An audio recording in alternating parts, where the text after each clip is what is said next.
flow. I go with the flow. I'm falling up, I'm falling down, from the sky and from the ground. Up above just like below, and I don't know where I should go. 'Cause I'm stuck in limbo.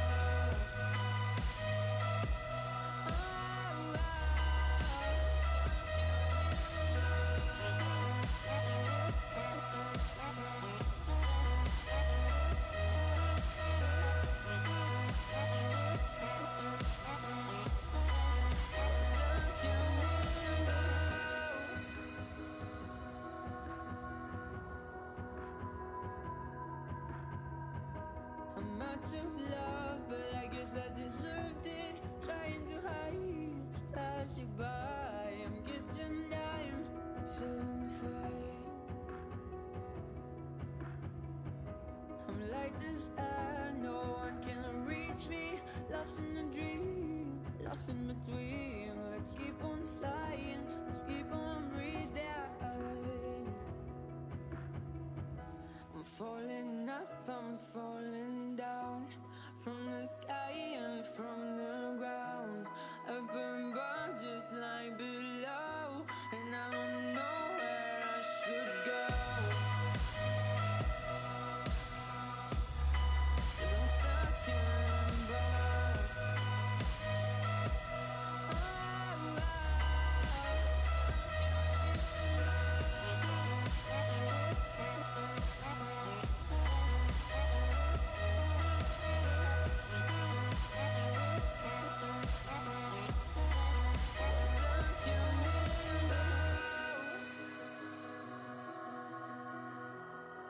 Cause I'm stuck in limbo.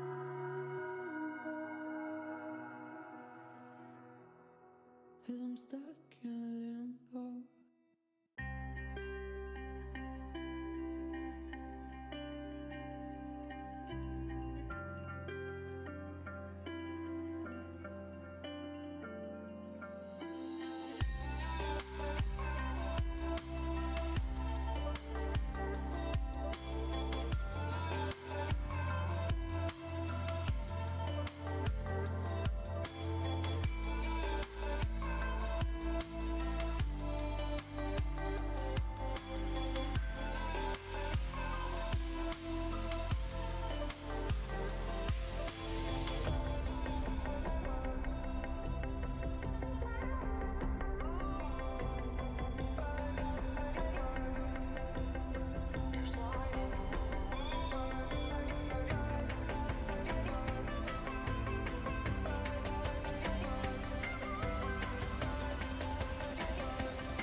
Good morning, good day, good evening, good night.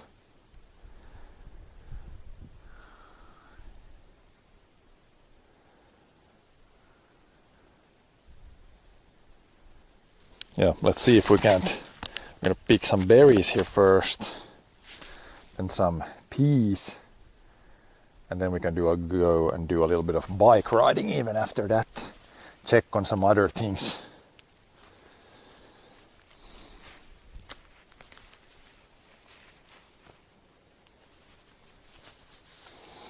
As you can see,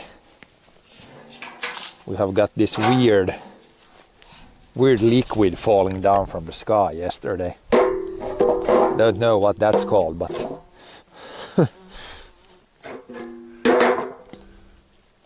let's put it in this one. There was some sort of liquid drops falling from the sky yesterday.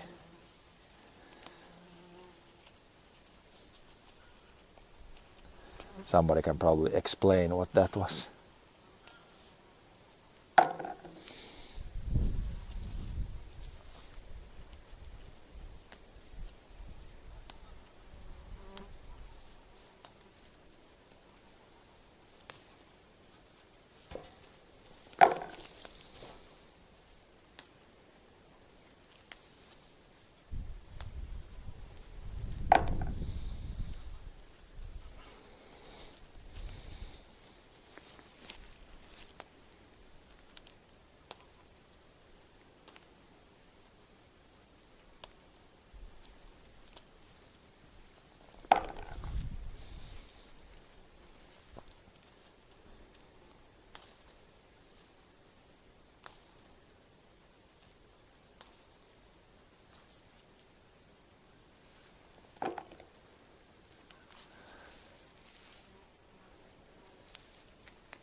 More gooseberries. We'll see how much we get picked today. Probably quite a bit. It's just this one bush that has these, so there's a little bit more than when you lift the branches up, like there's quite a bit hidden underneath. Like there's a lot there. This bush has been growing like in the grass a bit, or grass has grown through a bit, I would say.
But yeah, today is the first day in a long time where it's maybe gonna stay under plus 20, which is really good. We can go ride the bike and do this, and it's even cloudy, so I don't need to have the sun hat. I can just have like a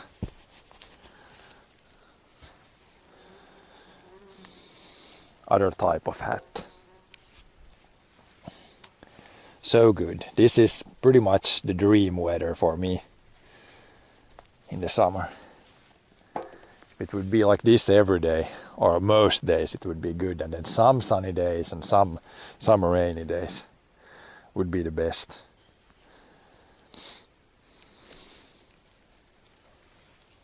Not really a sunbather type of guy.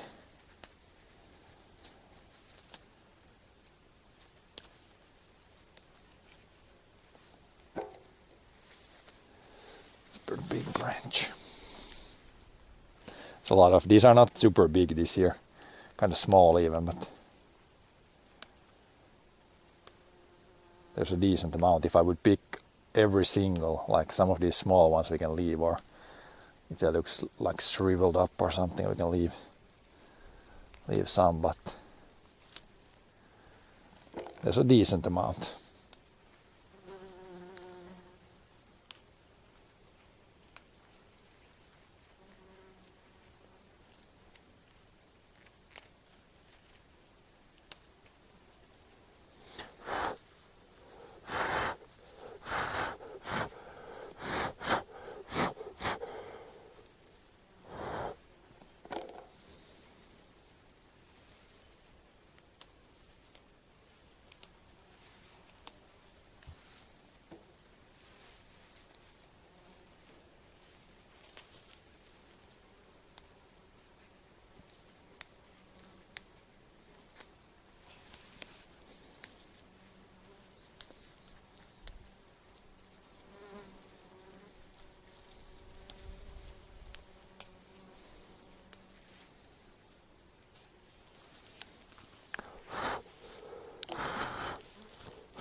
And a ton of the flies. There's like one small fly circling around my head, I think, or two, but not as horrible as when I mowed the lawn. Then it was like, for some reason, a lot of those normal flies. They're not really here now, even if it's kind of fly weather, when it has rained and it's not a lot of wind. That's usually when the bugs come out even more than normal, but doesn't seem like that now, which is good.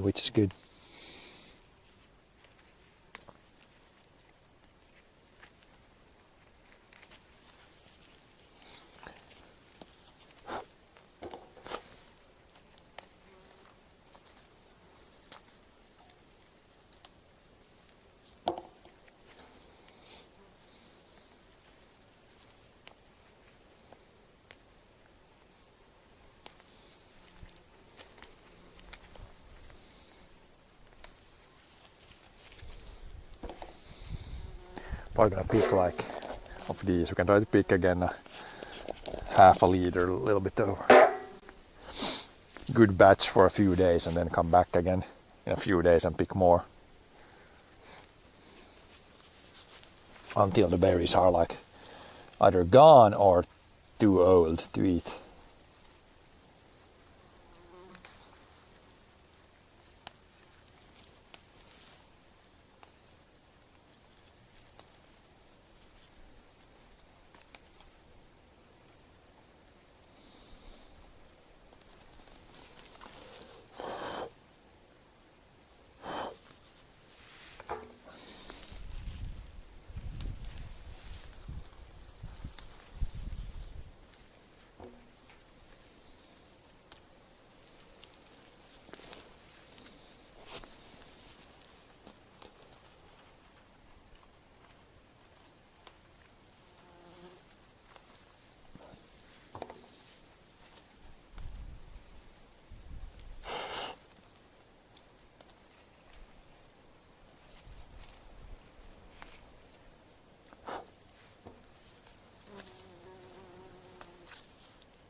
Yeah, we'll get a little bit of these, and then the peas we will probably harvest the rest. There was just a little bit left. A little bit of peas left.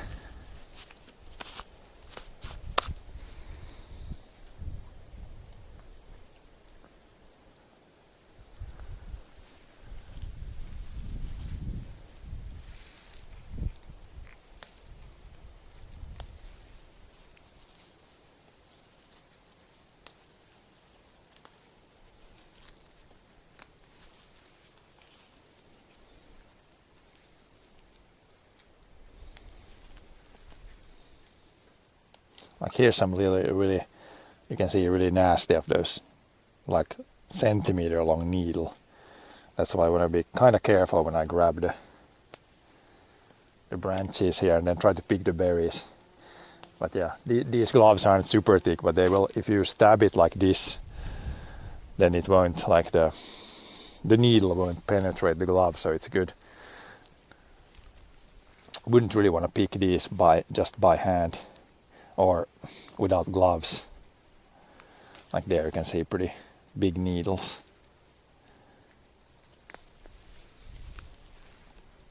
So if you get an itchy back, just go roll in this bush. It's gonna be it's not gonna be nice.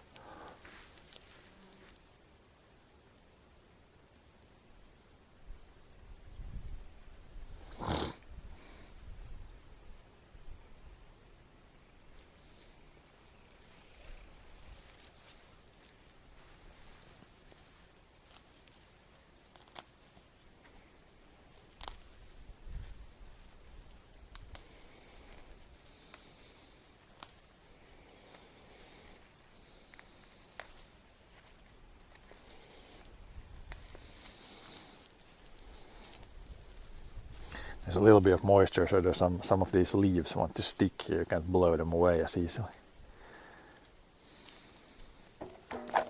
But yeah, we will have at least one more batch like this, if not two. There's some big berries up there at least. We can try to kind of clean this area now.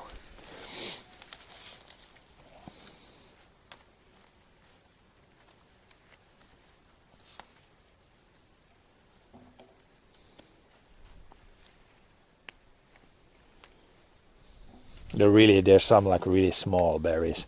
I'm just gonna leave those for now at least.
Some moisture on the cell phone. That's not good, then it starts to do its own thing.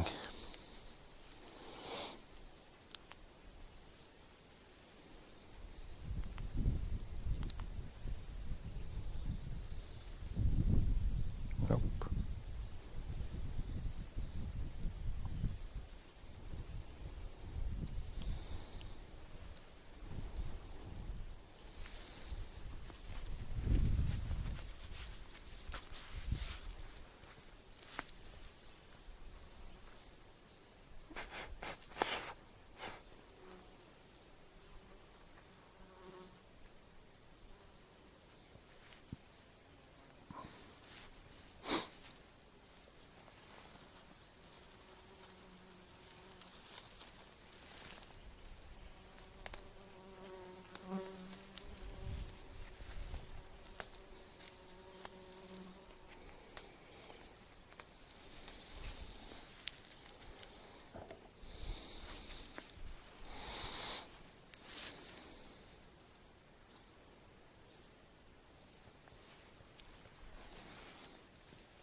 Bonjour und fit follow cours entrepreneur. Bonjour there. We like to keep, try to keep it mostly English here. My French is non-existent, unfortunately. I can say a few words, but not really, not too much.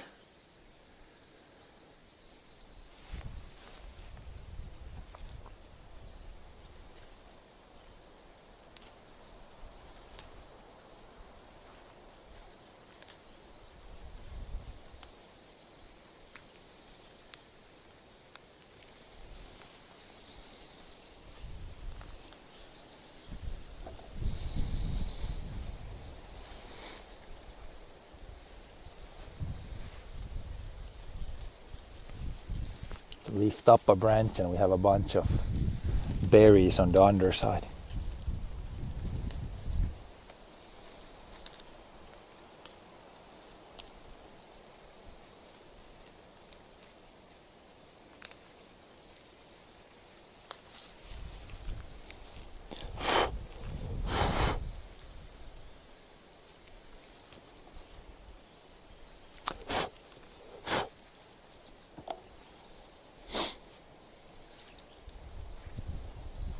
There's a bunch, but maybe we try to keep it here on this side today, and there's a bunch of big ones there.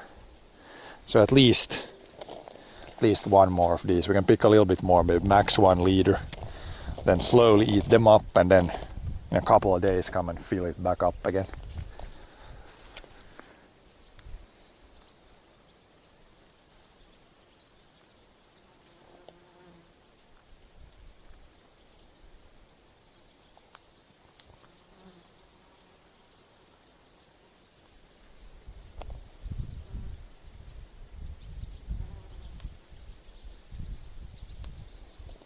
Is that variety called giggles?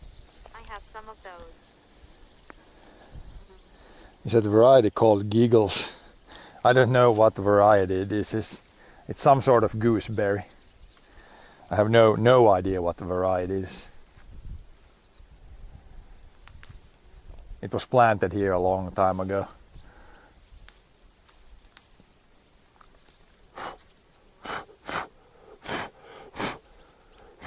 But yeah, it should be gooseberry, at least in English.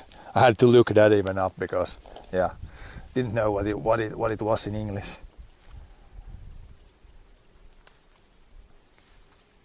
Oh yeah. I know those. I'm sure there's like a lot of varieties of gooseberries too. The same as when we have like oats in the field, there's like probably 20 to 30 varieties to choose from. So it's probably, and apples, and every plant you can have, there's usually like a lot of varieties of the same plant.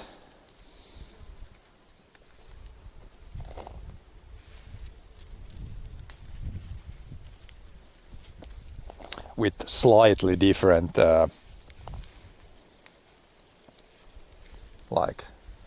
slightly different features.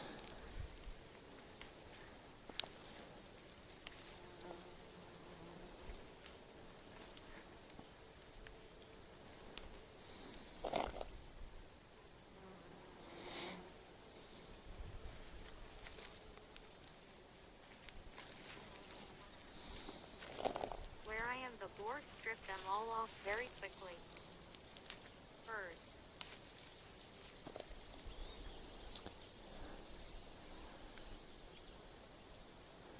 Yeah, this seems like there hasn't been any, or not a lot of bird damage, at least here.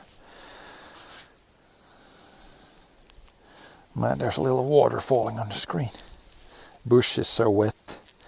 But yeah, not much bird damage. I mean, a bird can have been here and eaten something, but not that I can tell, at least.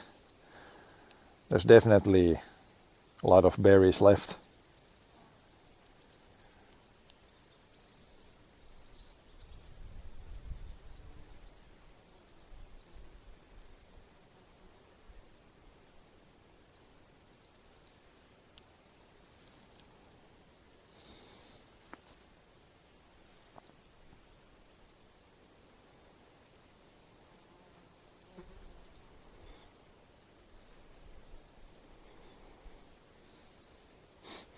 there's a setting high contrast colors for the names in the chat.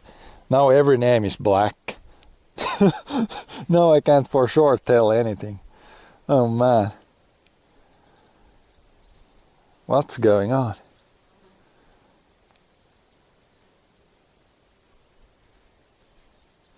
I guess we shut that setting off. Change low contrast usernames.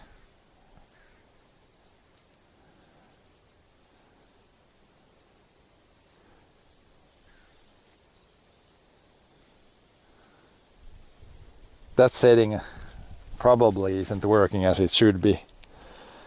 It's a very good app. This is like a free app I use for the stream. So it has chat. I can see follows. I can control my encoder. Like it's all kind of all in one app. It's like free to use. It's made by one guy. Pretty good. But there might be some bugs, I think. That was a new feature that just came up, I think so. There might be some issues, it seems. This is the first time I'm trying it out, so, or that one setting at least. So now we got pretty much a leader of these. I think that should be good for the gooseberries. There's still probably a couple of leaders left there if I pick all the smaller berries too. Now we can go pick the last. How will you make the pie? The last pea. What will you make a pie? The gooseberries, I probably just will eat them on muesli or cornflakes or something like that. Now it's better. Now I see your name. Now it's green. Now it's just the few names. Sometimes somebody gets like a blue name or something like that. Then you can't really see it on the black background. But green is easily visible, and it's not sunny today, so it should be. All names should be more visible today. Oh, it rained kind of hard yesterday. Oh.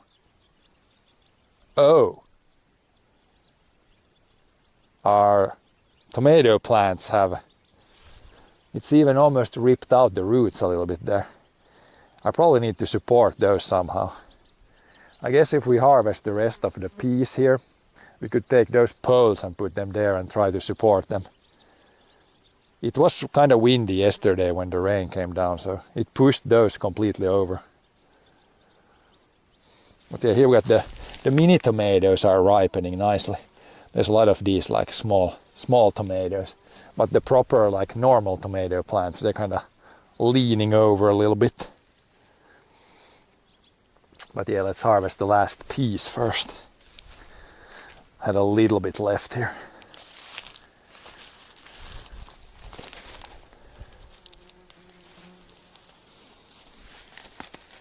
You can see here how the plant is kind of dying, so it's not, the peas aren't growing anymore. We can just harvest the ones that are good. Some of these are starting to get like bad though, so I'm just gonna leave. Let's harvest the rest of these.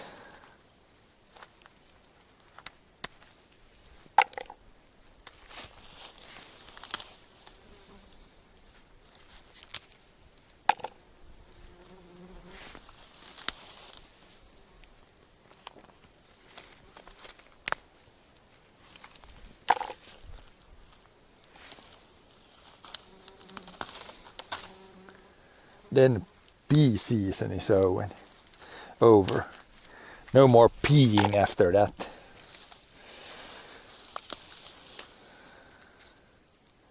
That one was already empty.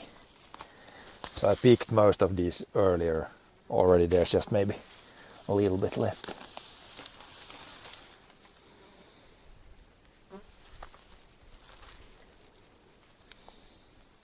There's even a snail on that one. Immediately when it gets a little wetter conditions, then you get snails and all kinds of bugs.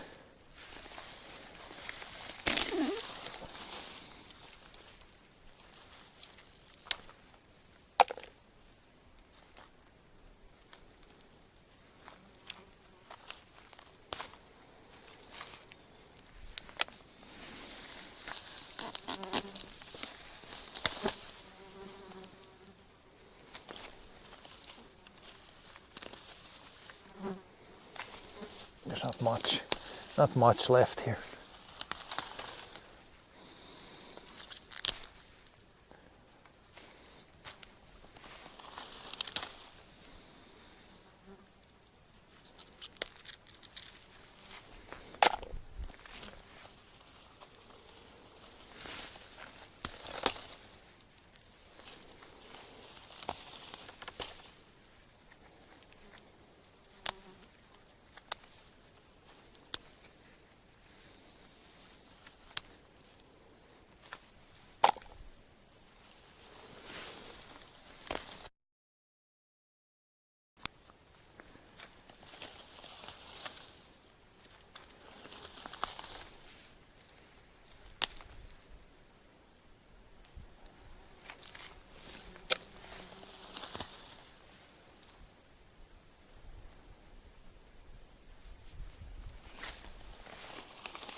Yeah, these look a little bit not great. Some green ones in there. That's pretty much all the peas. So there was just a little bit left. Now we could take some of the, we can put some of the mini tomatoes in here and then take these. These are not needed here anymore. Then I can put these and try to support the tomato plants, which definitely seems to need some support, at least if we get heavy winds like yesterday. They were standing up nicely yesterday. But yeah, let's harvest some mini tomatoes. So this mini tomato plant, it's kind of funny. Like it has barely any leaves, but it produces like a lot of these small, really sweet tomatoes. I guess we could have gloves on and we can clean them. A little dirt on them when it rained yesterday.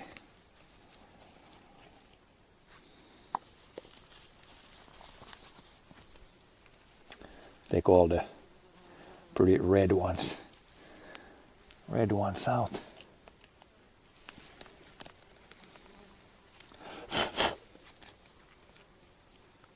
These you can just snack like this.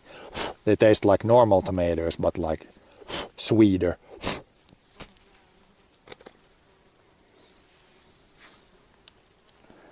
That one and that one. The rest can grow a little bit more.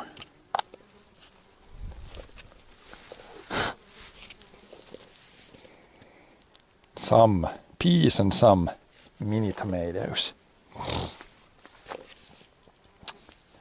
Then yeah, we need to support those guys. They just started to produce. You can see there's some tomatoes starting to grow, but it's best to lift them up now because all the roots were almost pulled out on the plants, I think. Corn seemed to have survived it better, the higher winds.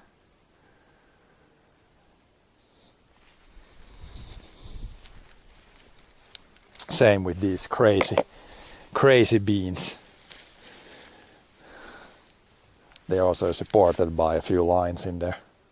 Otherwise they would definitely be down on the ground at this moment.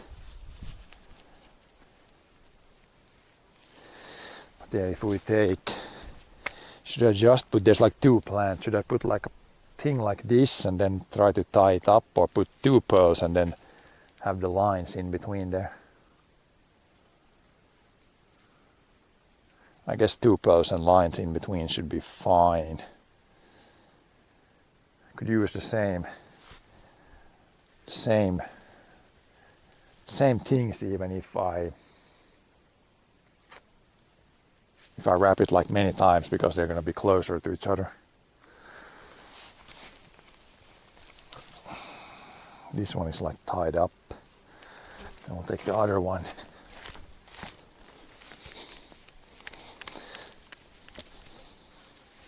Probably this is like just normal twine. I probably have more twine, could take some shorter, but if I could just use this same, then it would be easier. So now we're just going to use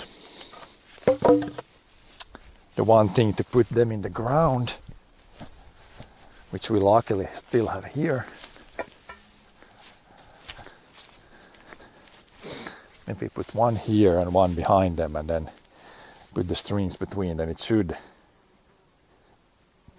provide some support.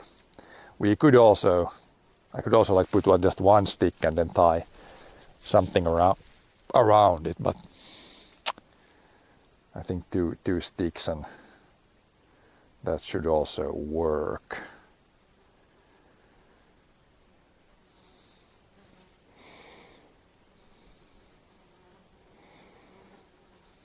We'll try something. At least one on this side. Somewhere here. But yeah, the other one, it doesn't look like they died, but it definitely ripped them out a little bit yesterday. It was pretty fast winds in the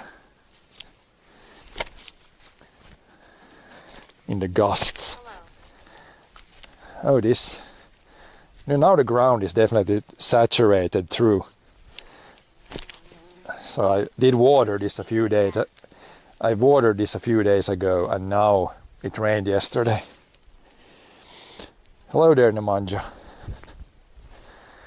Yeah, we're just doing a little support work for the tomatoes here. That pretty much there was like heavy wind yesterday and rain, so it pushed them all down. See if we can get them salvaged here.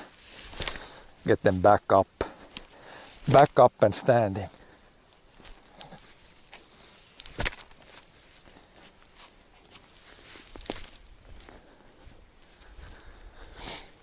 Now that is some good looking grass. Where do you see grass? The grass we have, it's just there, it's just weeds.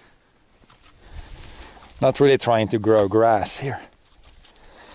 We put one there, and then we will not lose the chat phone. And put the other one there, and then somehow tie the strings in between. Grass is tasty. If you're a cow, yes. Then grass is tasty. Or some other animal. I personally don't like grass that much.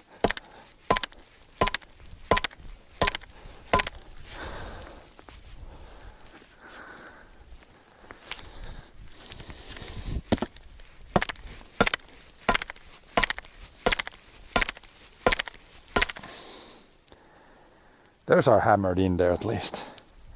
Shouldn't be going anywhere. Now we just need to tie these somehow in between and kind of lift these up. Lift these up like this.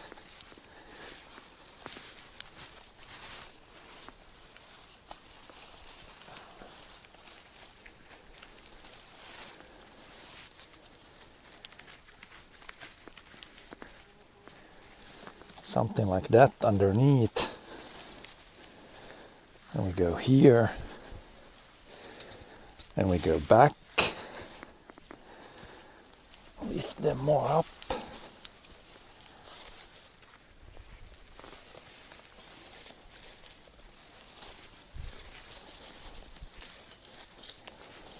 I wish I would have done this before the storm yesterday, but we will salvage what we can here. If we put it like that,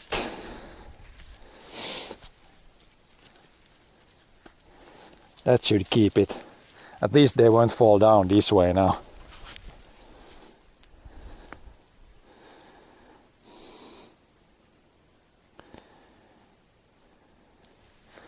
At least they're supported up again. So they should stay upright and produce some tomatoes. Hopefully it didn't rip the roots too badly.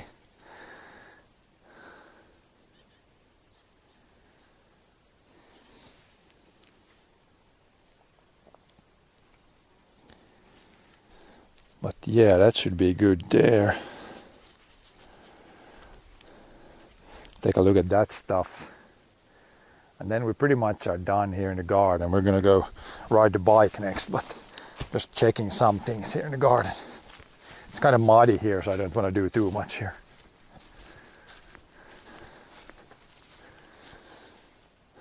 strawberries are growing pretty well there. I did plant some new ones there, or tried to, like, take when the strawberry plant grows, it grows out like these satellites, I don't know, whatever it's called. I cut a few of those off and put them in the few places I had where the strawberries that I put there originally died. They seem to, yeah, I'm not sure if they're going to survive, maybe. I think you're supposed to, at least somehow you can do that. Maybe you should take that first piece and put it in just some water or something first, but I'm just trying that on a few there. See if we can get some free new strawberry plants.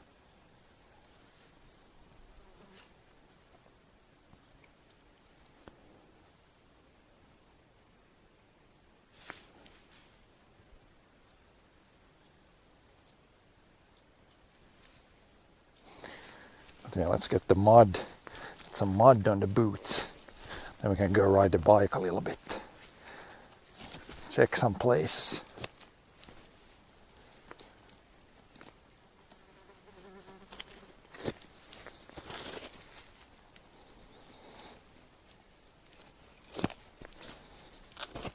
It's just the right amount of moisture in the ground where it's like sticky. If it would be wetter, it would maybe stick, and then if it would be less moist, then it would also not stick. Yeah, we got a little... Today I'm just doing work in the garden area. Like some days, if you join on other days, you will see when we work the bigger fields. But today is kind of like a garden and forest day. So we will take a look at those parts of the farm. And then I would say in 3-4 weeks, if you come back here, then you'll see when we drive a combine, harvest the big fields. Where'd I put my bucket? Where's my bucket at? So yeah, just harvested some peas, mini tomatoes, stuff like that today. Harvesting in the small scale today. We will do it in a little bit of a bigger scale in a few weeks. Then some gooseberries. How much would a land of this size cost? Do you mean the garden or the bigger fields? A garden of this size would not cost a lot at all. I mean, it depends. It really depends on location, I think, because if you're close to a city, then they do rent out like small plots.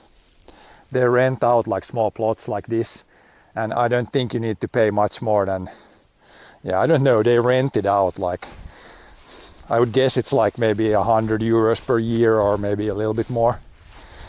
But yeah, here a small area like that, like if I could rent out that area for, I don't know, €50 to €100 per year, then that would already be good. Yeah, like a small plot of land like that, it shouldn't be that like expensive. For a small plot of land. But then when you go like to the big field, and these are not like super big fields, but let's say this field in front of us here, it's 1.5 hectares.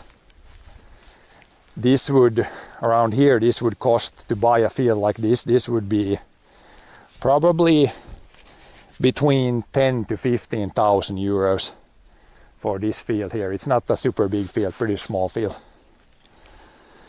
So, but it's bigger of course, so it's more expensive.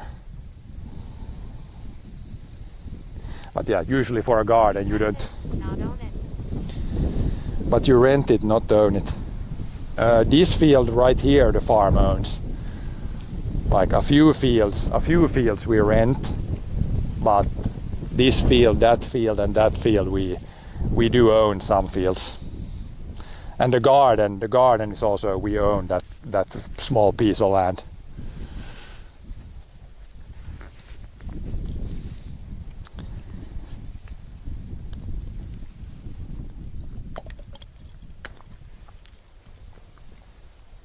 of the bigger fields we own like 20 hectares and rent about 15.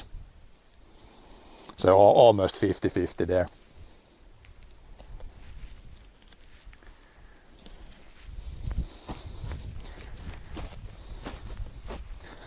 And of course, what land will cost. Farming. Smart move. That encourages farming. Well, it depends. So still land is, if I compare it to what you earn from it per year, then land is, I would say, expensive.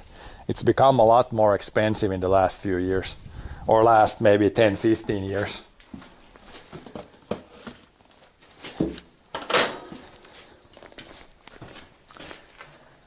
The biggest difference between renting farmland and buying it is basically if you rent it, you pay a certain amount every year, and it's not like that much, but it's every year. If you buy a field, then you must pretty much take out a loan, and then you will be paying that back slowly. So at the end of it, both might be almost the same, like expensive, because it will just be different ways, but you will still be paying something for the land. That might be one misconception about farming also. Like, I think a lot of people probably thinks that the fields are like, you just have the fields and they're not costing you anything. But one way or another, you're paying for the fields. I guess if some field has been in one farm's use for a long time and the previous generations have done big investments, then you just need to keep up the field, I guess. Like mega investments maybe.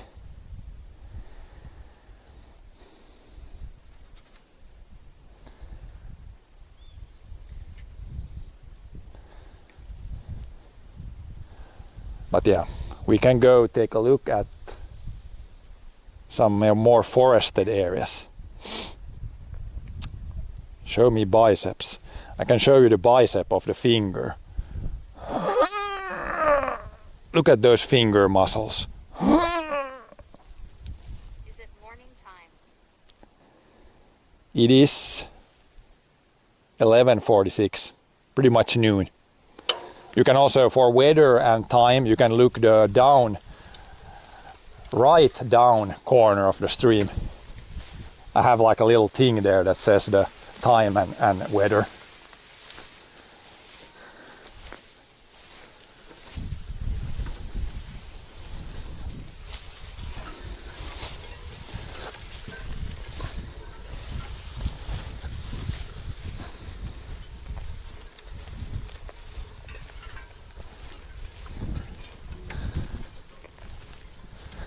Yeah, let's go take a little adventure, check some areas.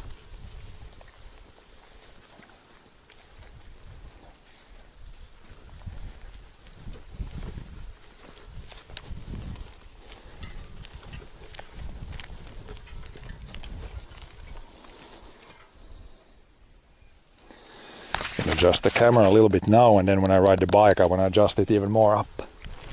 Otherwise you're just seeing the ground.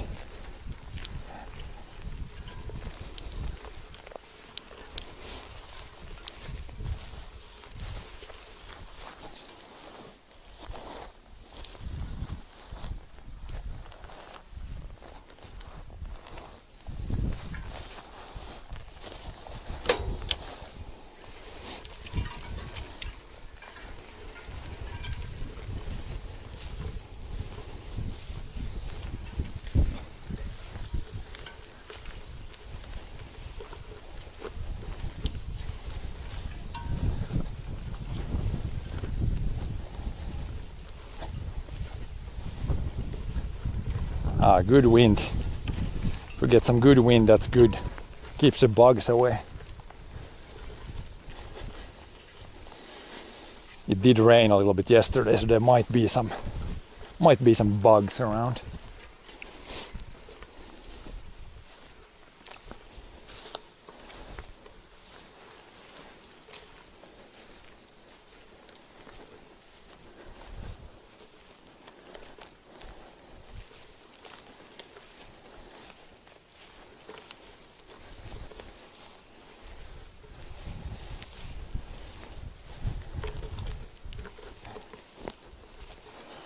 go through the forest here, then we will come up out to our road soon. Then we can actually ride the bike.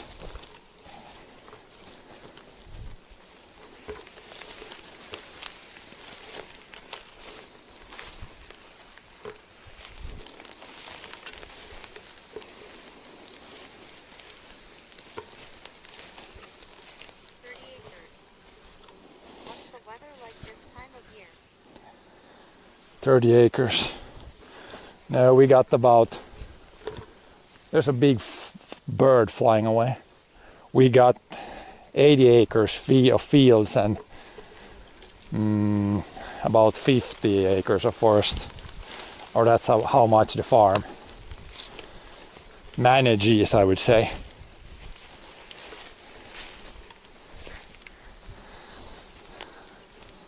People usually say like own, but nature owns it. We're just managing things. Or at least that's how I see it.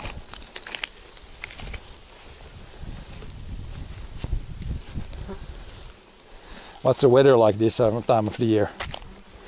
Hot and warm. Today is like a really nice day. It's a little bit cooler. Like 20 degrees and like cloudy. So it's a really nice day to be outside today. We have had like usually all the way from May, June, July, August. Those months I would say the average day is like sunny and 25 degrees.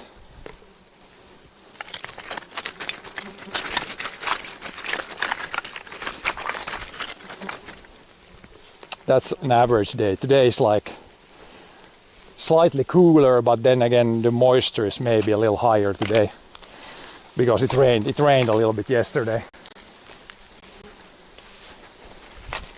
But normally it's not super humid here. Humidity is maybe on average in the summer like 40-50% maybe. Early summer probably less than that even. So mostly dry heat. Today it's a little bit more wet heat, I guess.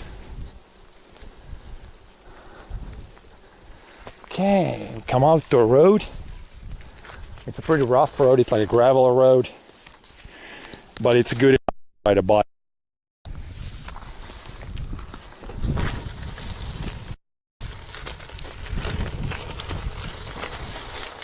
Good enough.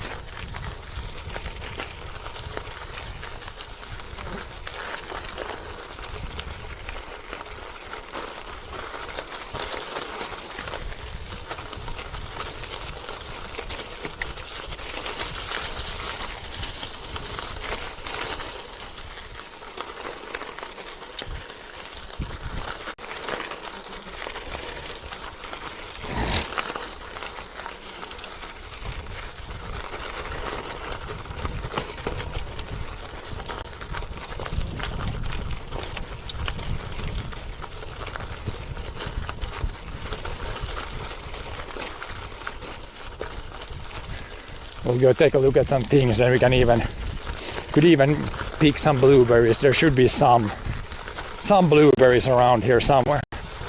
I don't have a bucket or anything with me, but we can still pick some. Just straight up eat them up.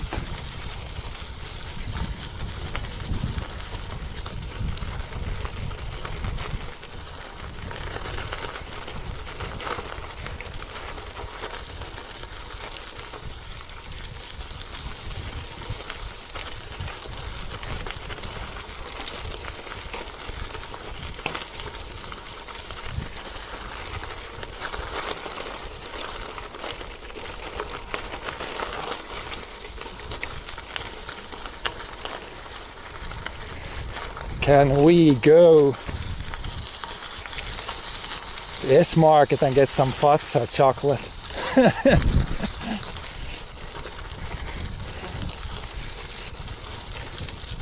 Blueberries are better. They're really sweet too. a lot of sugar.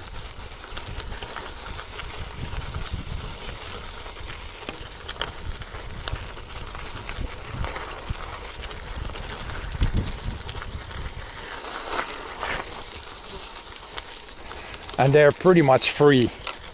We just need to get to them and pick them.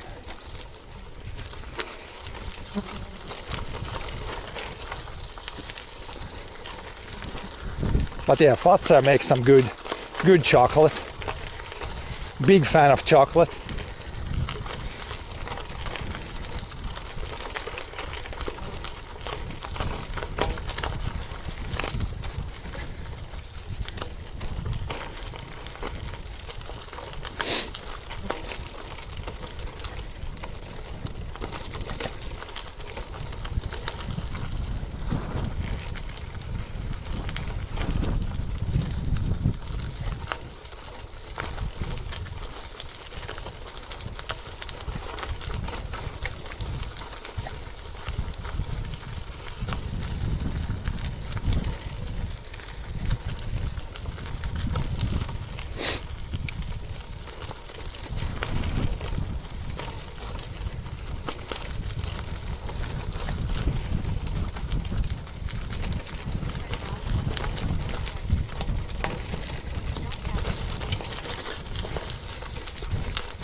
Yeah, and I think the Finnish slash Swedish chocolate, at least from what I've tasted like some European chocolate too, like German and Swiss chocolate. I think the Finnish chocolate is a little bit more, it's not as strong. The European chocolates are a little bit stronger taste. So there is some differences. Definitely some differences between different types of chocolate. Everything is definitely not the same.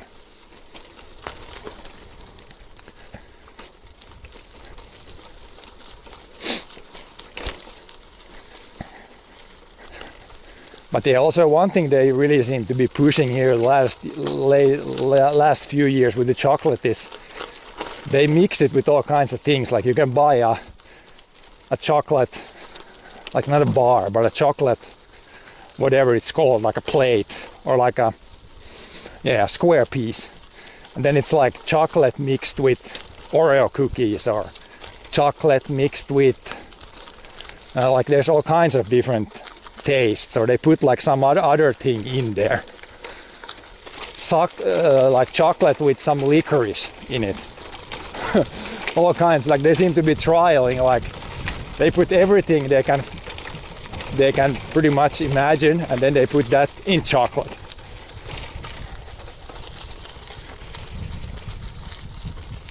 That seems to be happening a lot.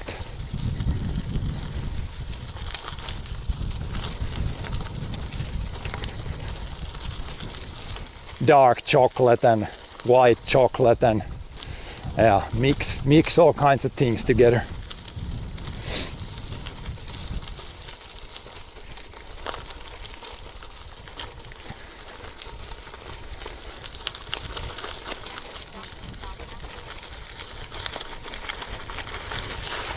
Yeah, and all kinds. Like you just anything you can think of, they have pretty much put it in chocolate. Seems to be what they do these days. I think my favorite is just normal chocolate with nuts. That's really good.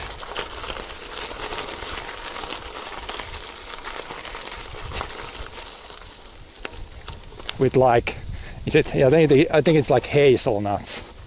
Chocolate with hazelnuts. I think that's my favorite. That's always really good.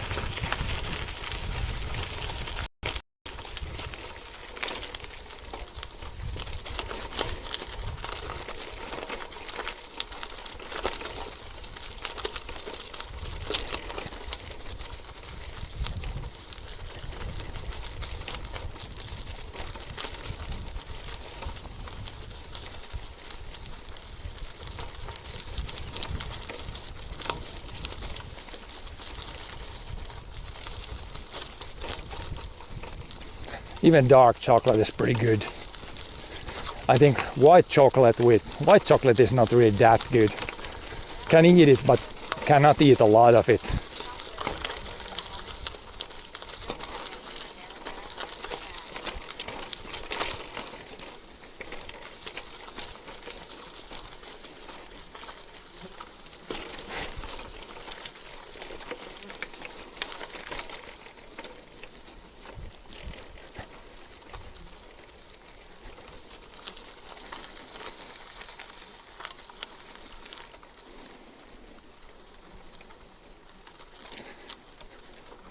Lemon. I don't think I've tasted even that.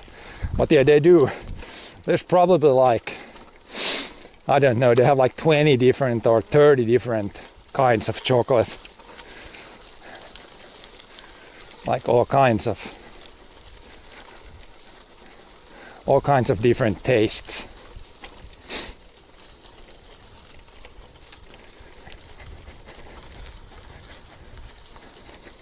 You don't have any, I'm sure there's some sort of chocolate in the United States.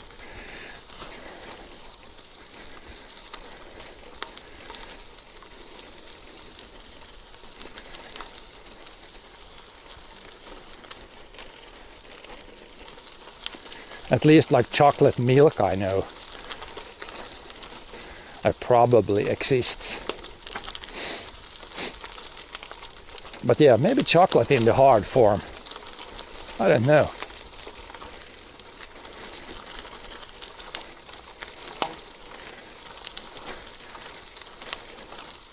Yeah, I can't really recall that I would have eaten any chocolate when I was to the United States, so maybe it's not super common at least. It might be the chocolate like in the hard form, that it's not like super common.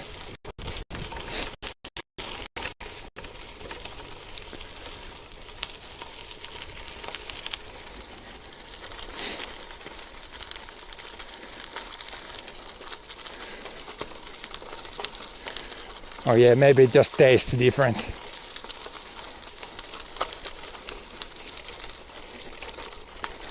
Okay, we're gonna take a little break here.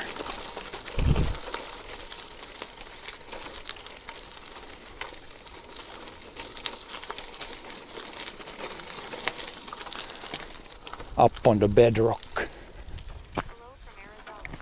I should be asleep too, haha. Hello from Arizona.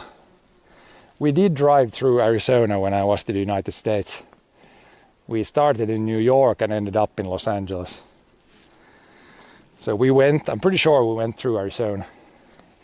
We went like down a little bit and then basically east to west through Texas and Arizona and New Mexico.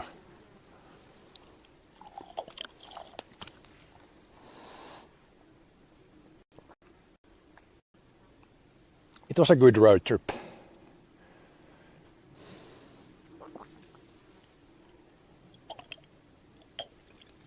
Oh wow, that must have been a great drive. How was it? It was pretty good. It's quite a bit. It's like, when did we do it? 2010. So it's a long time ago. Remember some things, but don't remember a lot of things. Since it's like 15 years ago or something, almost. Crazy. Doesn't feel like it was that long ago.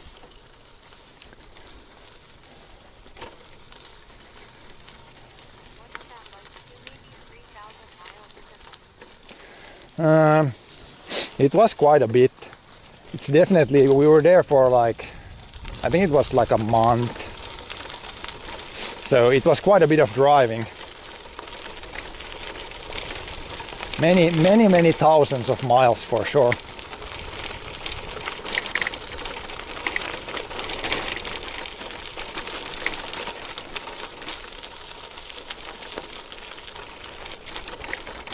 We also did like some detours. We didn't go like the shortest possible route. So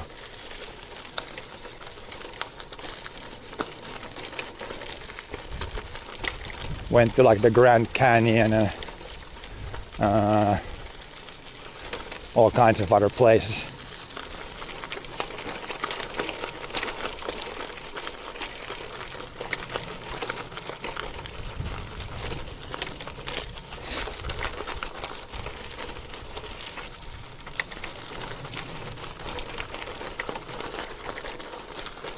But yeah, a lot of variety for sure. When you start from the East Coast, go to the West Coast.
Big bump there. Big bumpy.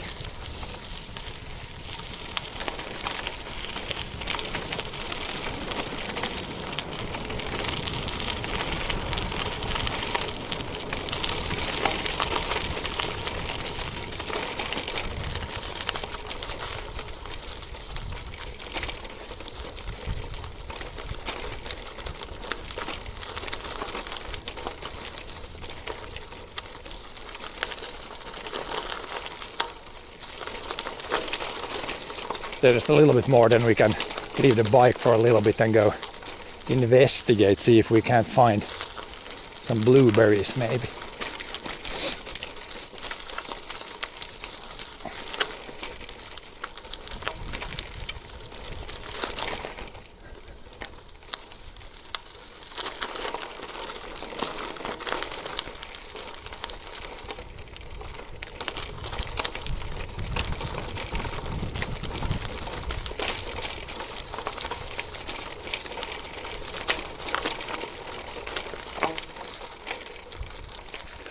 Bike here.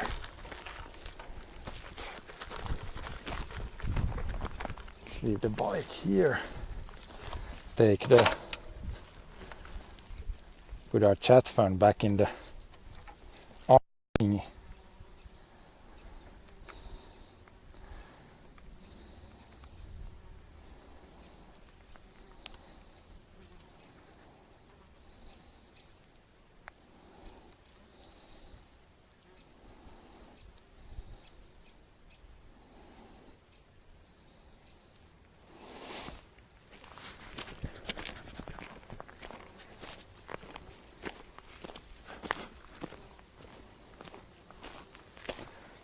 Some flies around for sure.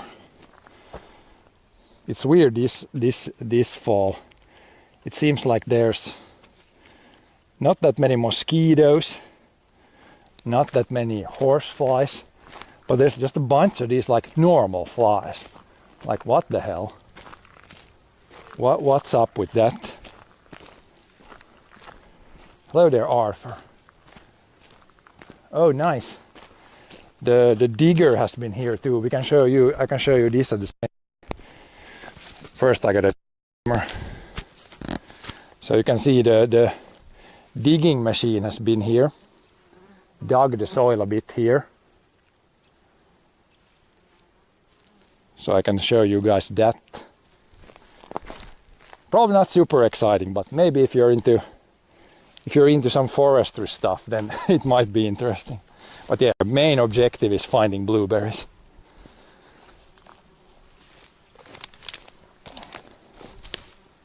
But yeah, they have dug these like small piles here, small piles of dirt. So then next spring we're gonna plant some trees here. But it's nice that they have been here and done that now, so it's ready. You can see those small mounds of dirt. Those are good areas to put the new trees in.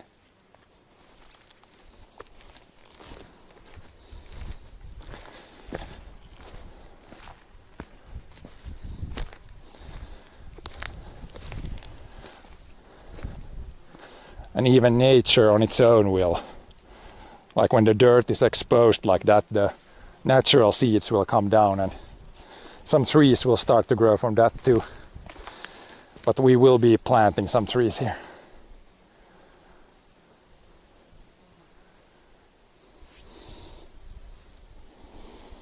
But let's see if we can find some blueberries. Should be here in this forest. Should be some around. Looks like a beautiful day. It's a really good day to be in the forest when it's not that hot and there is some wind. If it would be even more windy, then it would be kind of good. Blow the flies away.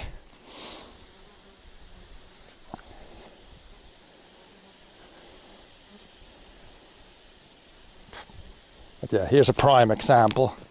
The digger just dug a little bit, flipped the dirt upside down, so right there will be like a very good spot to put a new tree. Always there. Are the flies always there? No. That's just what I said there a little bit ago. Definitely not in the winter. And even this year, like May, no flies. June, got some mosquitoes in June maybe. And then now at the end of July, now the normal flies have arrived for some reason. I think it might be because we got some, like a little bit of rain a week and a half ago. Then after that it's been more flies. But yeah, I still take these normal flies. Have come on holiday maybe. These normal flies are still, all things considered, less bad than, for example, horse flies or mosquitoes, because they don't really bite. Like you see them flying around, buzzing around. It's kind of annoying, but they don't do anything. It's just like normal flies, like house flies, whatever you call them. They don't do anything, and if it's windy, then they are even less around. Flies are a nightmare. I don't think I saw any flies when I was there in April. No flies in April. No flies in April. Even in May, even if you go in the forest in May, it's like no flies. Then maybe in June. Yeah, even in June it's not that. It's usually July, August probably, when there's most flies. And then when it gets cold again or colder, then a bunch of the flies die again. So it's, and here this is a good spot. It's a windy spot, kind of open area here. It's not bad here at all. Also a lot less bad when it's not that hot.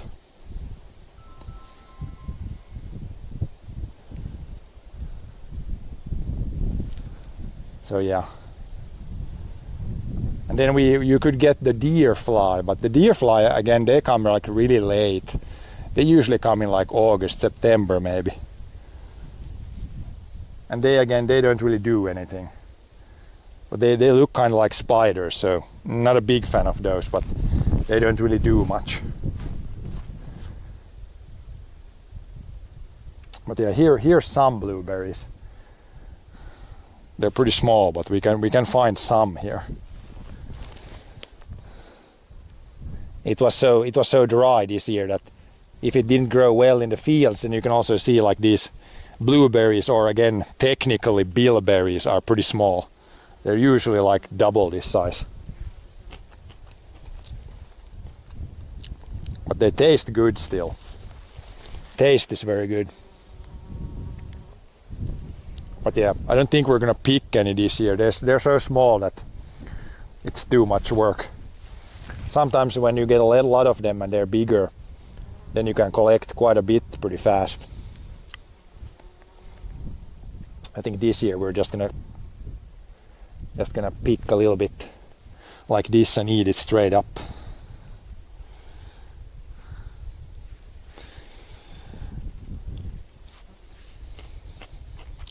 Any cloudberries growing?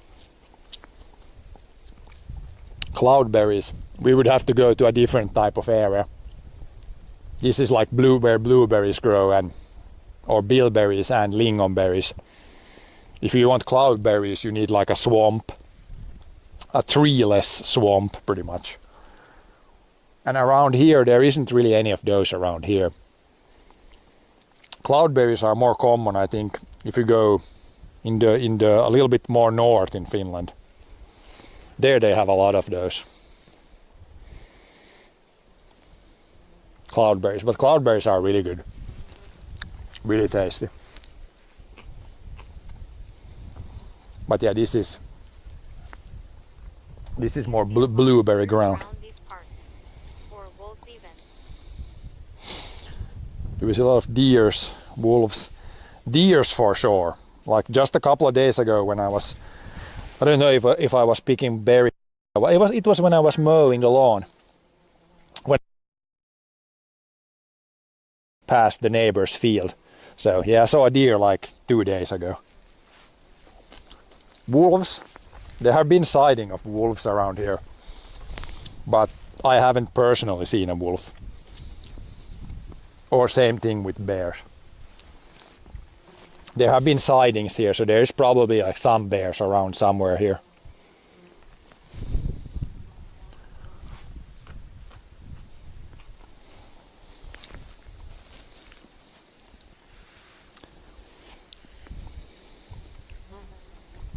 But nothing really to be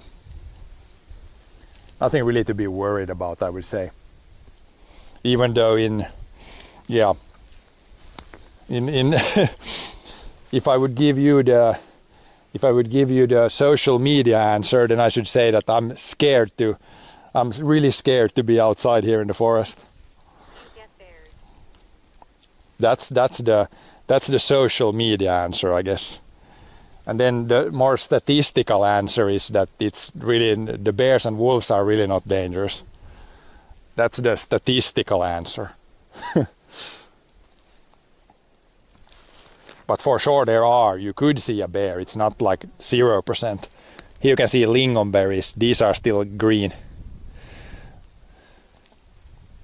Maybe this.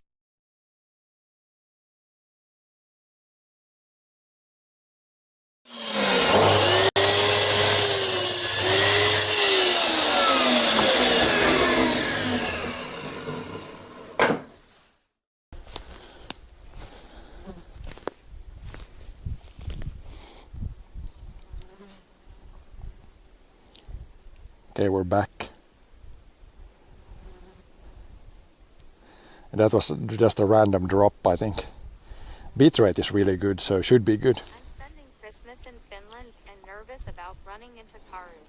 Do you have rowan berries? Spending Christmas in Finland and nervous about running into Karhu. One thing, around Christmas time, I think all the bears are sleeping. Like they're in their nest, and the whole winter pretty much they're sleeping.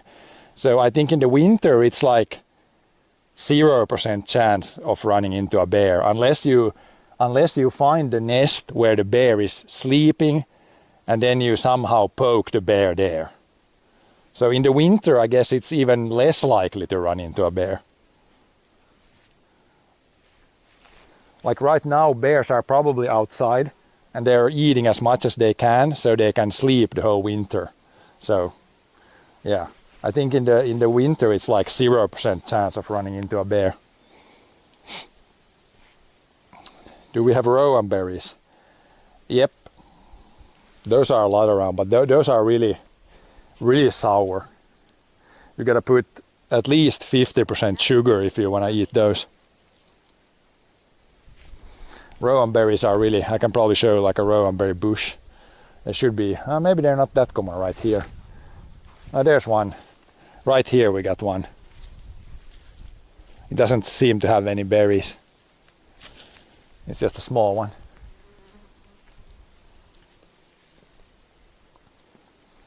But otherwise the Rowan berries have which according to, I don't know, a myth, but something, it means that if there's a lot of Rowan berries, there's gonna be not a lot of snow. I have a big round tree in my garden. Rowan.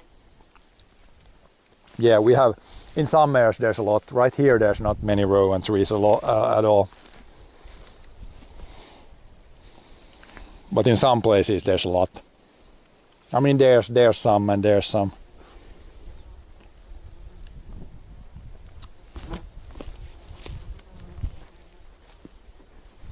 But yeah, it's the Rowan trees, they're pretty common here. Here I think it's could be, oh here's a good spot, here's a lot of blueberries. I think the moose might like the Rowan berries. Like you can see here how the moose has, like this top of the tree here is like broken off. And a lot of the leaves have been eaten off. It's like the tree stops all of a sudden here, all these small here. So I think the moose or deer has been having a meal here, I think. Yeah, here the blueberries are a little bigger. This must be, I think this year, like in the wet spots or more wetter spots is where it's better. Here's quite a bit of them.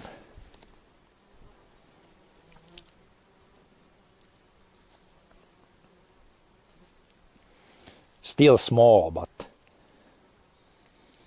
we had one year where it pretty much looked like this everywhere. You had blueberries, like you could almost see the blue color.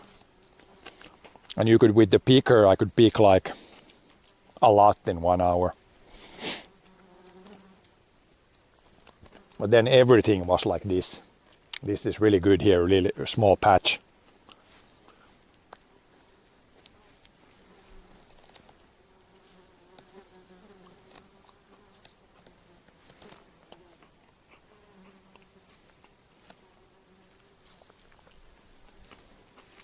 We'll come back. I'm gonna go check some places here. We can come back here and eat more. Get a little snack.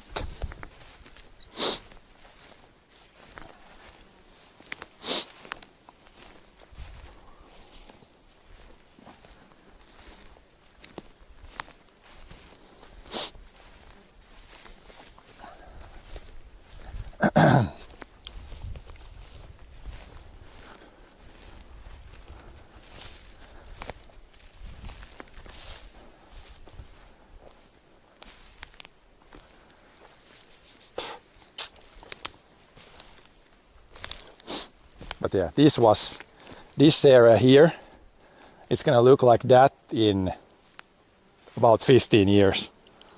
So that area looked like this 15 years ago. Now you could already call that a forest. This will take a few years before you can call it a forest again. But yeah.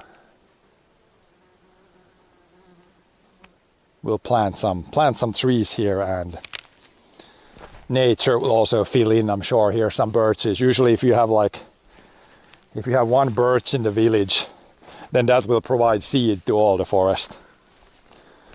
It's crazy how the birches, how many seeds they produce and how they really reproduce a lot.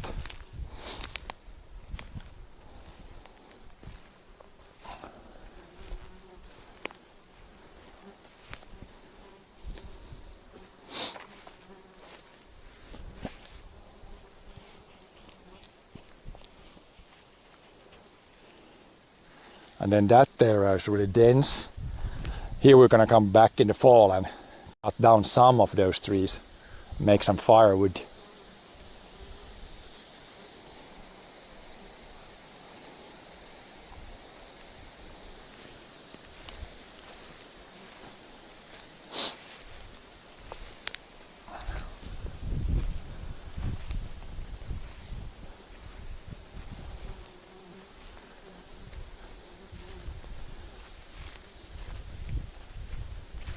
yeah, it seems like the digger guy has done a good job here.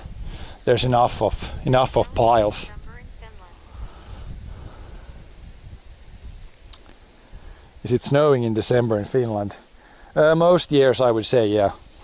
We usually start, like in November we can start to get some snow. Someone's been on the front page.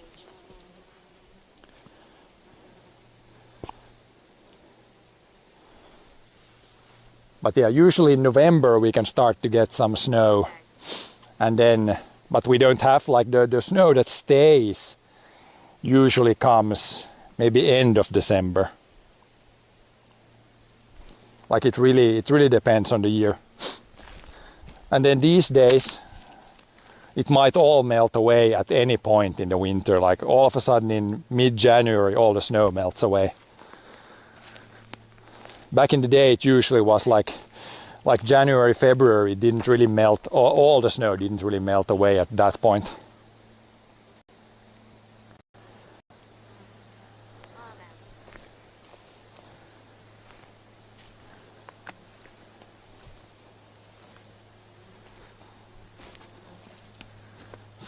Yeah, we can see here. See if we can find some water.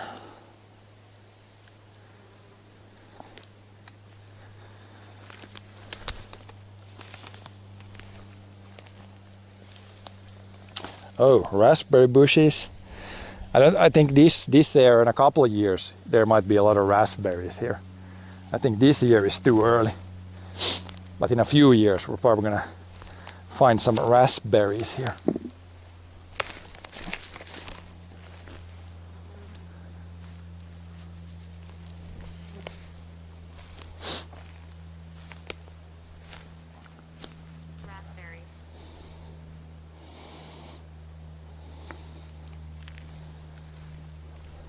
Actually here. Oh, look at this. Look at this. I think we have raspberries here. Yeah. Here's raspberries right here. Raspberry. There's a lot over there. Let's see if we can find some raspberries. I thought the raspberry season was kind of over. But maybe this area here is like cooler, so maybe they're ready here later. I mean, there's a lot of bushes here, but I think the berries might have dropped down mostly.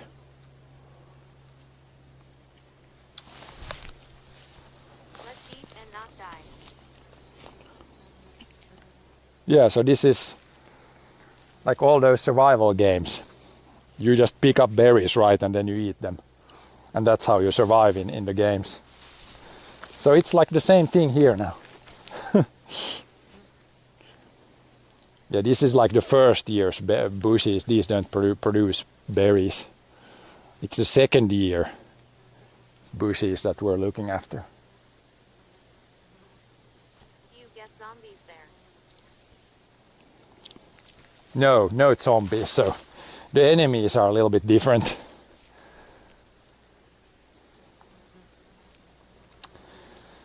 Enemies are a little bit different.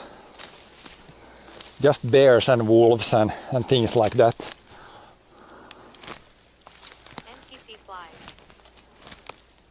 There's couple of raspberries. I think it's kind of late in the season for raspberries, so they're not the greatest anymore. But we did pick some a few weeks ago and they were good.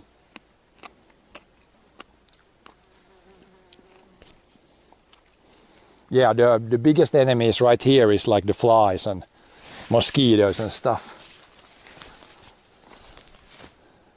Not that bad, but it's not that bad, yeah.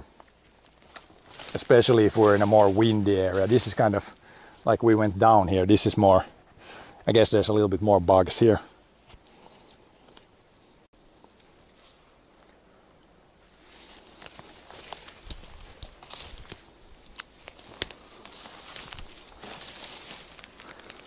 Just go a little bit, then we can go back. Health 99. Don't need to go through this too much. Monig 89.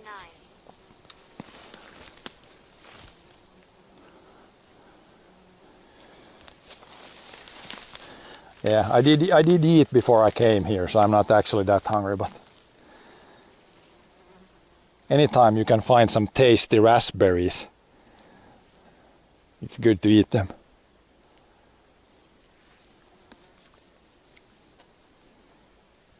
I guess if you anytime wanna do like some sort of survival thing outside in Finland, then probably this time of the year would be the best. Like most of the nature berries are ready now. So you can find a bunch of food actually if you look around a little bit.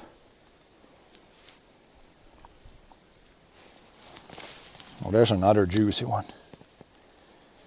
Big guy. Big guy right there.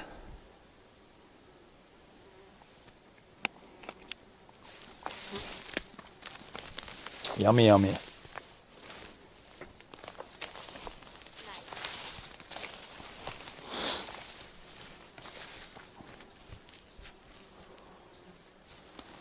I wouldn't survive at all. I'm used to desert climates though.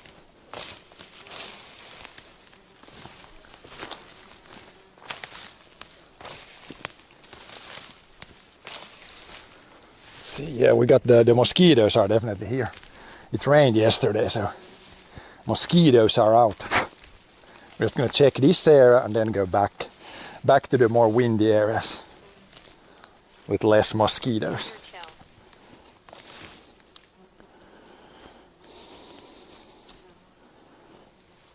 But yeah, it would still definitely be tough because if you just find berries like that, like you need to eat a lot of them to survive. But just as a little snack, they're pretty nice.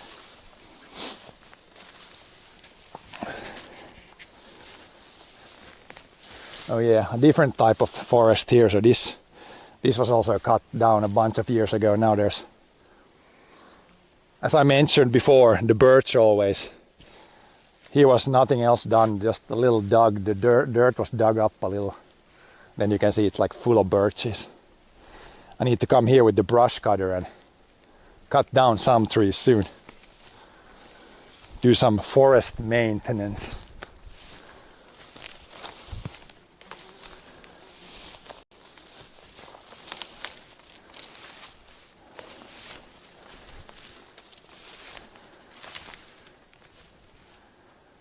But yeah, it's dry. There's a ditch, dry to the bottom. So even if it rained a little bit, it's pretty dry still.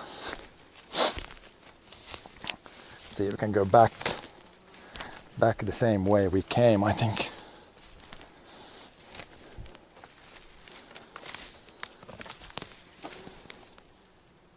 Find some more strawberries. Raspberries, I mean. Always mix up the berries.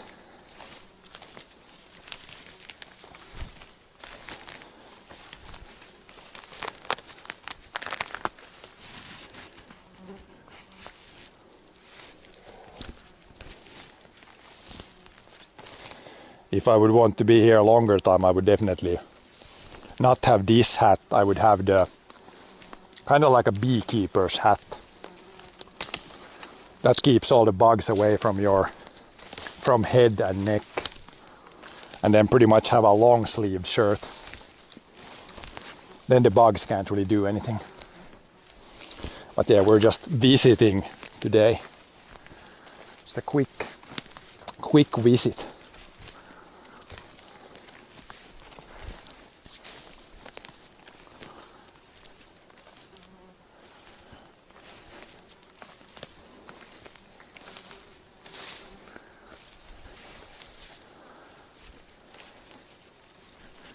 Even here, dry to the bottom. Not very often you see this ditch here being dry to the bottom. So it's been... Going to rake the forest floor, like that one guy in Mia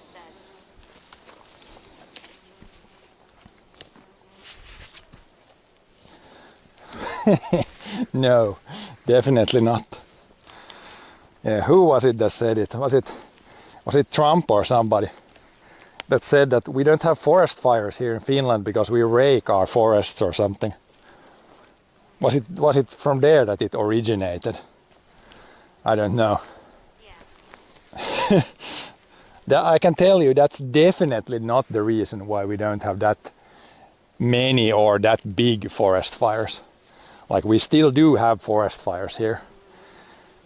But the real reason why our forest fires usually aren't super big is because we have pretty good network of roads everywhere in the forest. So if the forest starts to burn somewhere, then the firefighters can usually get in pretty fast and pretty close to the source and put out the fire, like before it spreads everywhere. And usually it's not that windy either, so the fire, I guess the fire doesn't like spread as fast as if it would be like high winds all the time.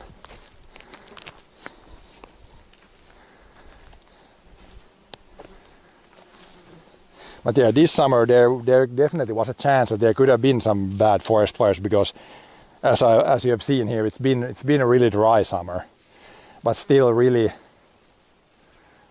not a lot of forest fires here, I would say. Some for sure, but nothing huge.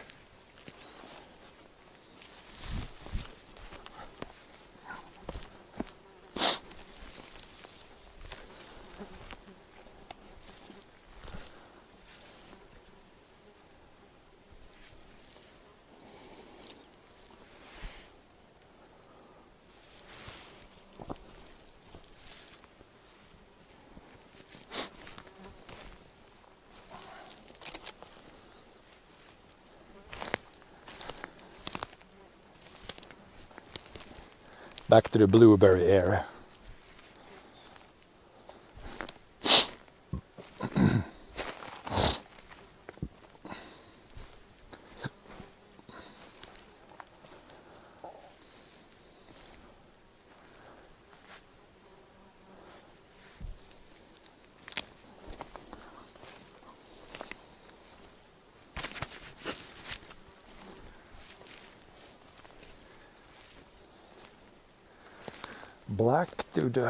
Back to the blueberry area.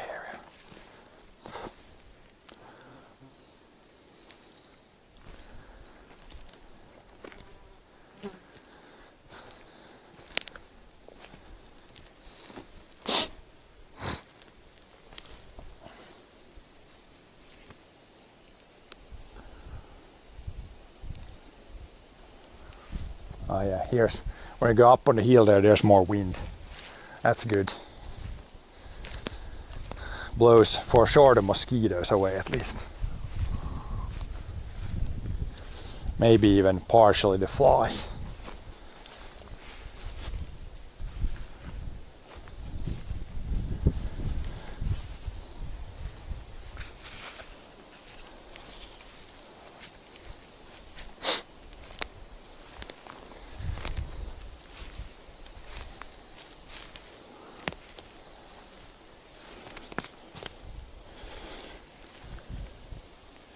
Some kind of red lingonberries. I mean, I guess you can eat that, but they're gonna be better in a few weeks, or maybe even like a month.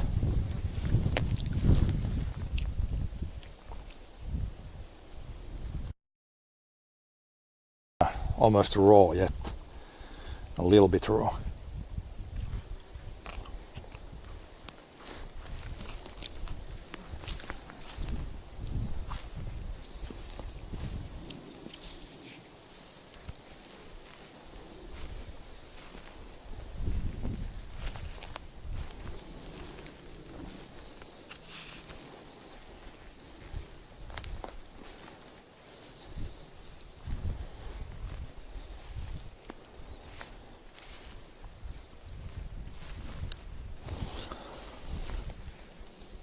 Ton of blueberries here, probably 100 on that plant, but really small.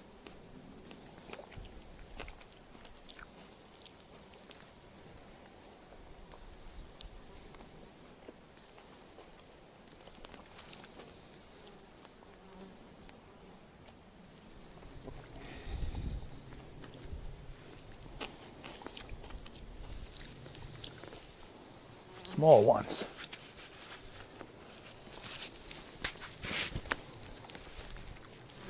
Cheap lunch.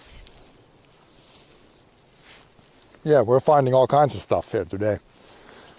Bilberries, raspberries, some lingonberries even. It's a good little snack.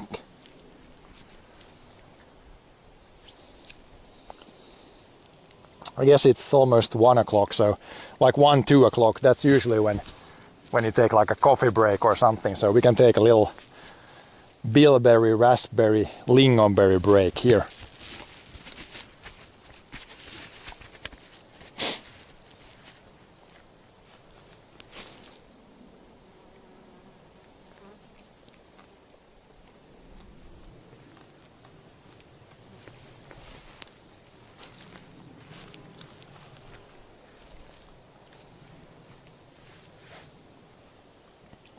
Up on the hill here, there's usually probably more lingonberries here.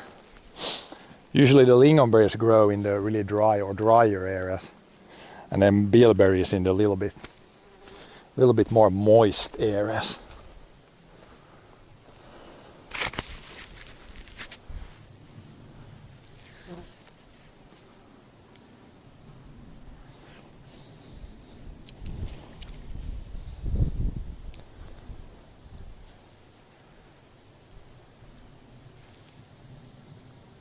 But yeah, I was thinking about building like some sort of lean-to thing or something. I mean, this could be one area here. It's like pretty flat, and it's like the bedrock. There's just a little bit of moss on the bedrock, so this could be a pretty solid area here. Just place 4 rocks and then build on top of that. Could be kind of a nice high area here. Pretty flat. This could be one potentially good area. Pretty good views here when it's like higher up.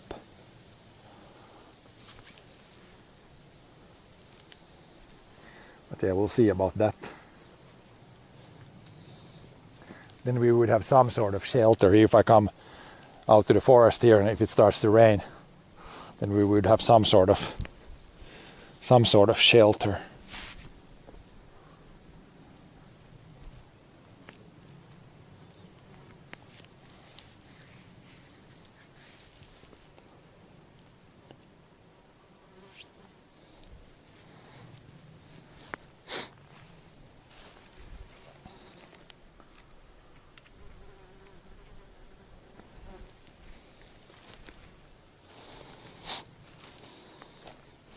That's an old stump, so this tree is probably from the generation before these trees.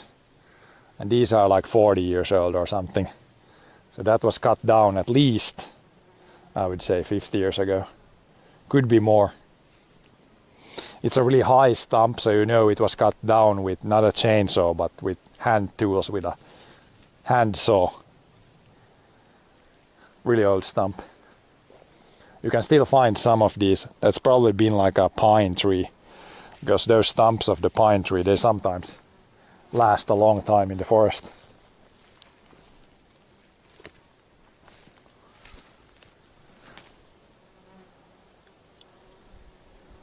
So yeah, somebody was there with a hand tool cutting down that tree maybe 50 plus years ago. For sure more than 50 years ago.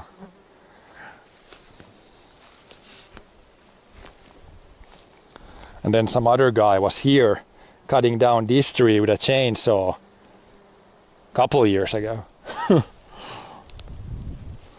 Might even have a clue to who did this.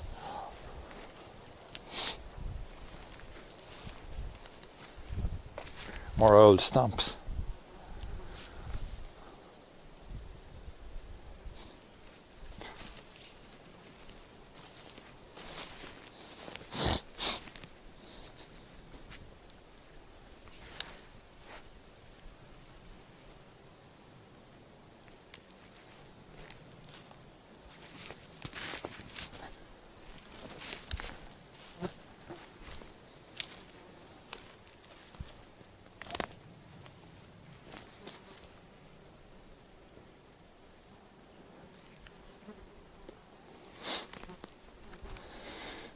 there's some moose poo. So moose has been here pretty recently.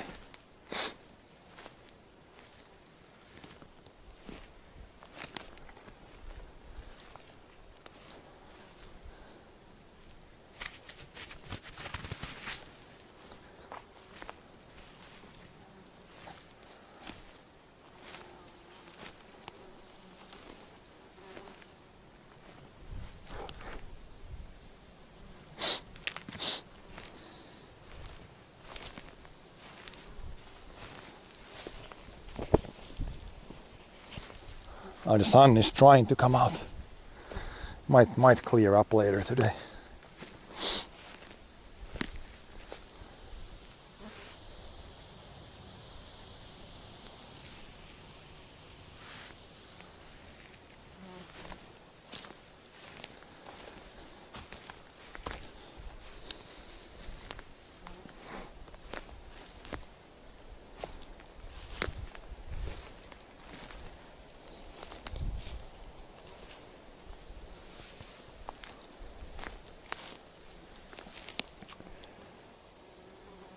Some tiny blueberries here.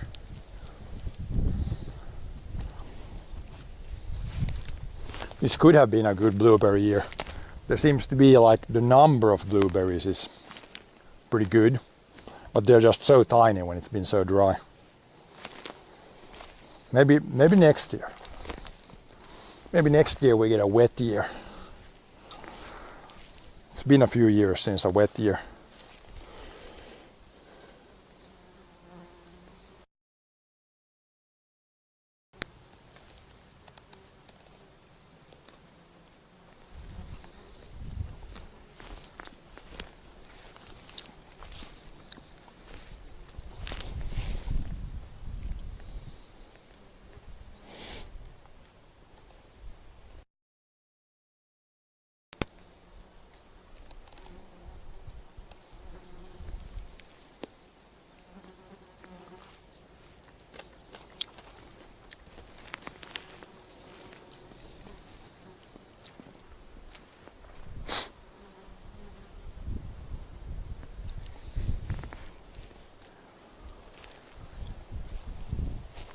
But this area was thinned a couple of years ago, I think not 2-3 years ago.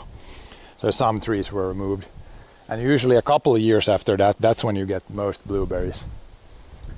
When the branches like decomposed, and then that's a boost of energy for the bilberries. So next year if it will rain, we might have a lot of good berry collecting area here.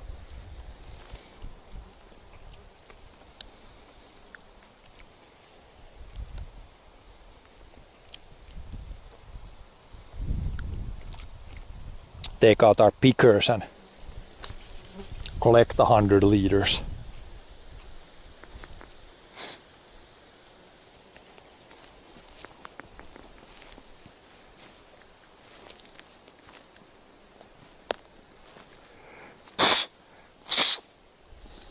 Excuse me, had to clean the air filter.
phone in the other mount. It's a little bit better to have it here than have it on the arm when I'm riding. Should stay there a little better. Or at least, yeah. Once we came down that hill there and the cell phone actually came loose from this, but thank God it fell down here. It's like super lucky there. Could have ended up with a pretty smashed phone.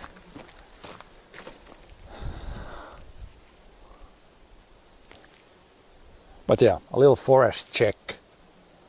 Seems good. They have done the tillage, I guess you could call it, in the forest there. The digger guy did a pretty good job there, I would say. So it's ready for some trees next spring.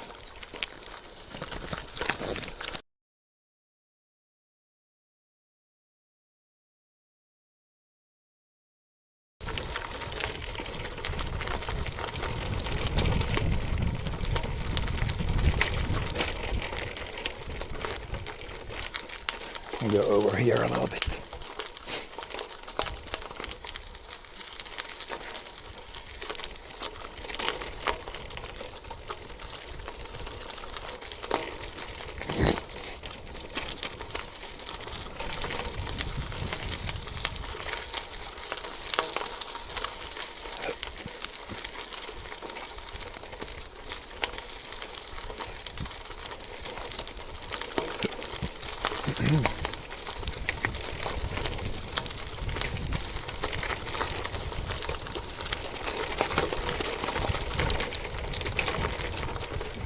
Oh, I could check the rain radar, see if there could be some showers today. Let's see if they predict anything.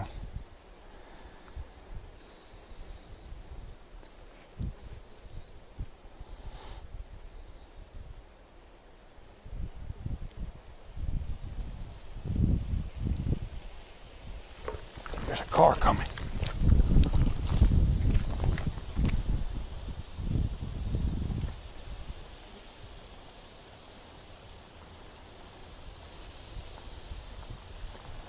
No rain incoming, I think. So that's good. Don't get wet at least.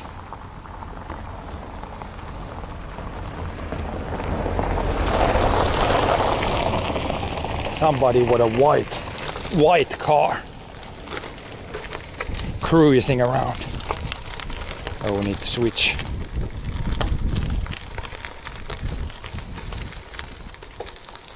Switch back to chat mode. It's fooder with my lunch. I wish they would deliver in the middle of the forest here.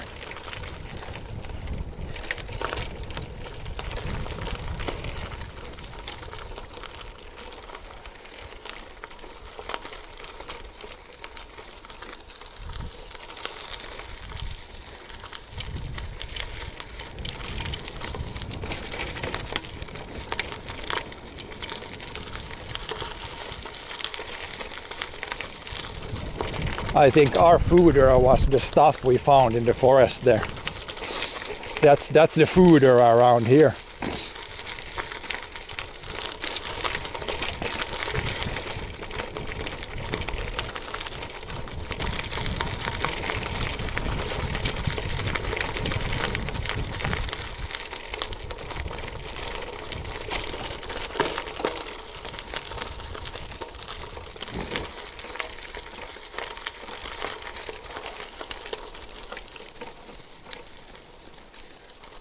Here some sort of excavator has been here too. All kinds of excavator things going on.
But yeah, on a bike it's windy enough. When I'm moving forward, plus the wind that we have here today, like there's really no flies here, so this is good. Also first day in like forever where it might be like 20 degrees, maybe 19 degrees. Good day for a bike ride.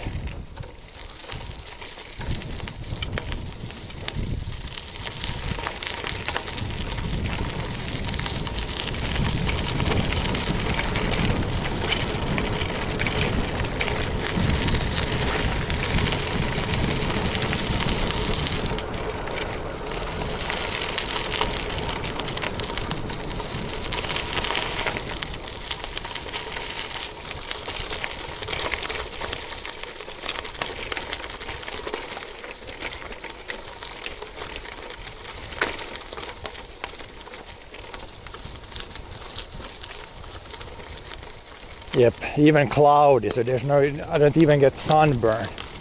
Even like perfect. This is, if you ask me, this is pretty much weather-wise perfect day. I know a lot of people do not think that this is weather-wise a perfect day, but for me, as a farmer, this is pretty much perfect.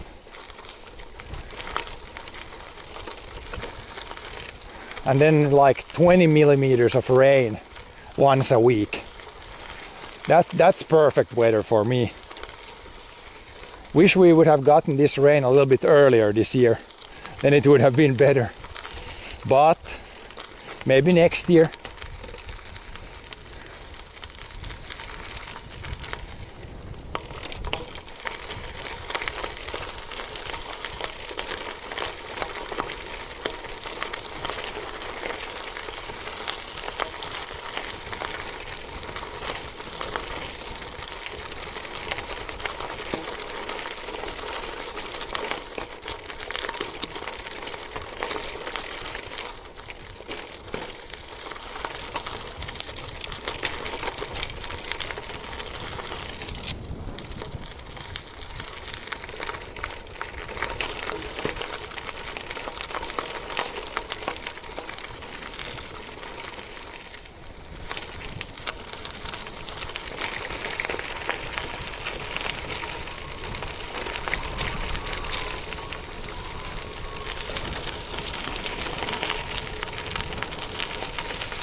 Probably go to the right here, take a look, see if the peat guys are doing anything today.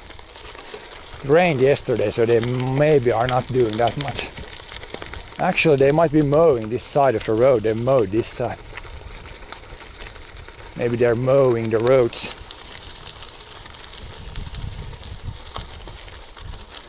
I did ride the moped on this forest road, yes. But top speed we did on the bigger roads. I did ride it on this road here too. It was really good here because there's almost never any traffic, so pretty good area to ride in that case.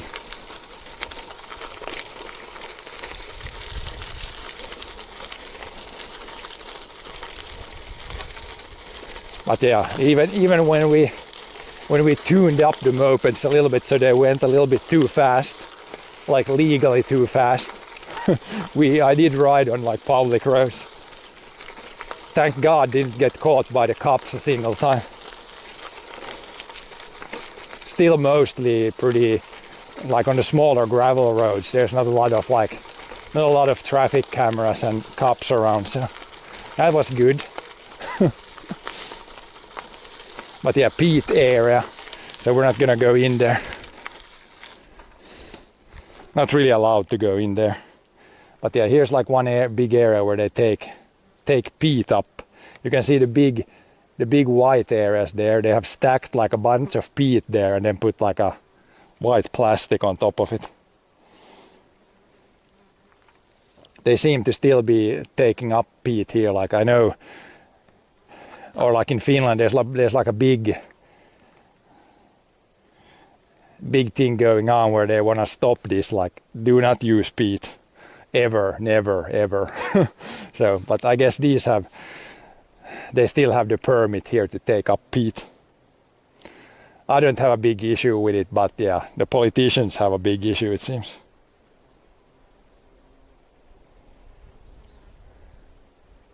But yeah, they're not driving there with tractors today, I think, because they take a little layer of peat off when it's like dry, but it rained yesterday, so it's kind of wet. But yeah, they have big piles there, so this summer has probably been pretty good for the peat guys. When it's dry, they can do their things. Peat is needed to make smoky peaty whiskey. Yeah, and it's used for a lot of things. A lot of farms use it, and then if you buy like flowers or stuff like that, it's usually grown on like peat beds. So I don't know what they're gonna replace peat with it when they eventually like completely stop using peat.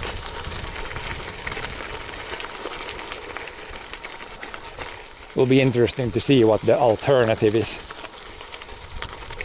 And yeah, a lot of it goes, I think a lot of that peat goes to like heating, I think. It's either that or then like peat for growing stuff. Whoop! There was a snake, but that snake is dead, I think. I think the tractor that mowed the side has run over it. Dead snake. Dead snake, dead snake. I believe it was not the poisonous one. But yeah, it got run over by the tractor, I think.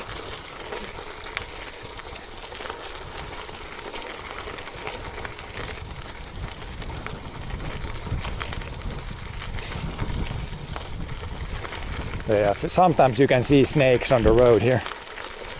Since the road is probably the warmest spot, so the snakes come out and just soak in the sun.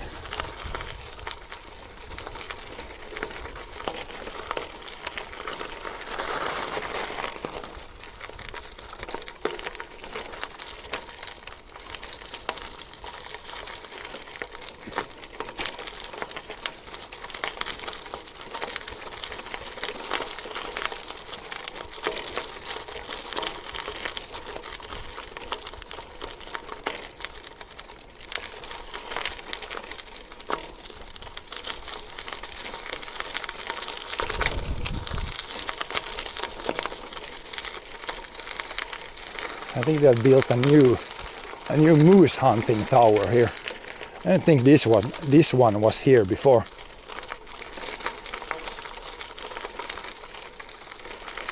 They're getting ready for a moose hunting season. Just a few months out, I think. Okay, maybe 3 months out.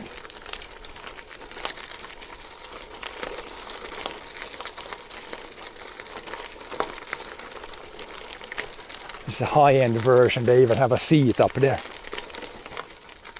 Maybe that one has been there. Looked kind of new. Some parts of it look like kind of new.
This here area was kind of cool. Once I came down the hill, and then there was like a badger on the road. Then it immediately ran off to the side. But that's the only time I've actually seen like a badger, live badger.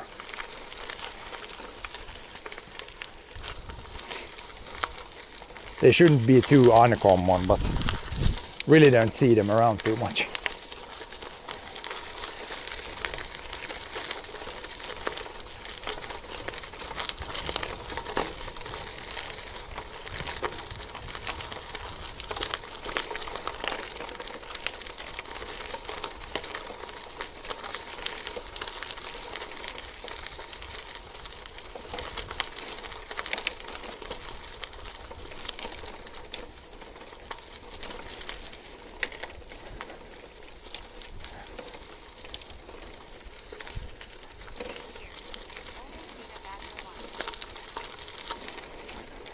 It's the same like with all animals in the nature, or most of them. They're pretty skittish. As soon as they hear or smell anything, they pretty much run away. Even the bears and the wolves.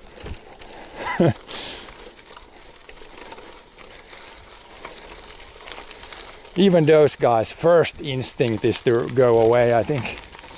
Then it's a different thing if they're like injured or sick or something. Then they might do different things. Or if they're like cornered, feel like they have no escape.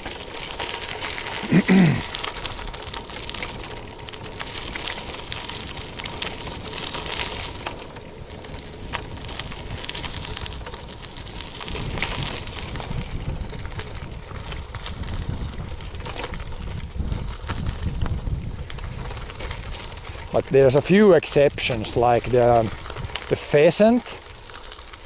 The pheasant sometimes, if you see one on the road, then it's like when it sees somebody, it's like, good, I'm top dog here, get out of here.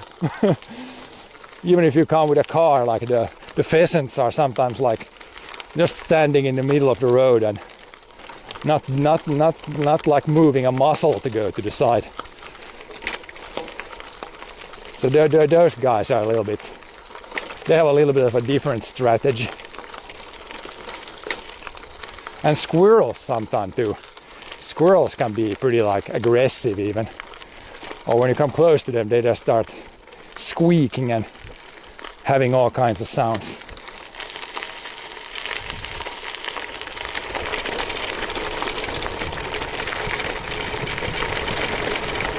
Oh, it's gonna be rough here.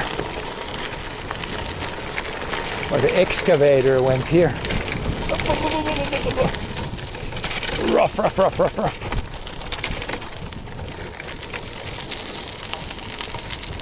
Excavator tracks are not nice with a bike. With a car, or even the car starts vibrating the wheels a lot. With a tractor, the wheel is big enough to where it's not bad, but with smaller wheels, it's not nice. Not nice excavator tracks.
There's definitely a little bit of rougher section. There's, I guess, more gravel, so technically the road is in better shape, but for a bike it's a little bit on the rough side.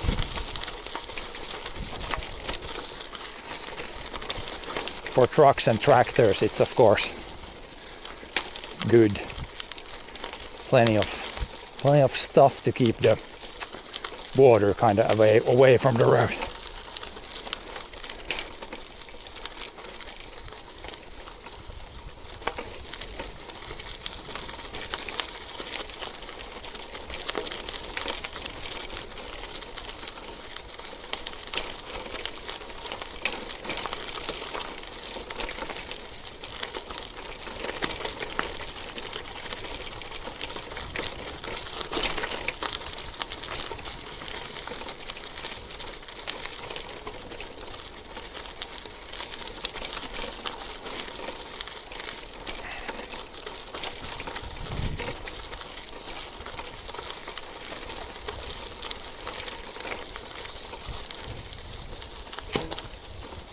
Little puddle here, so you can see it rains. It rained yesterday.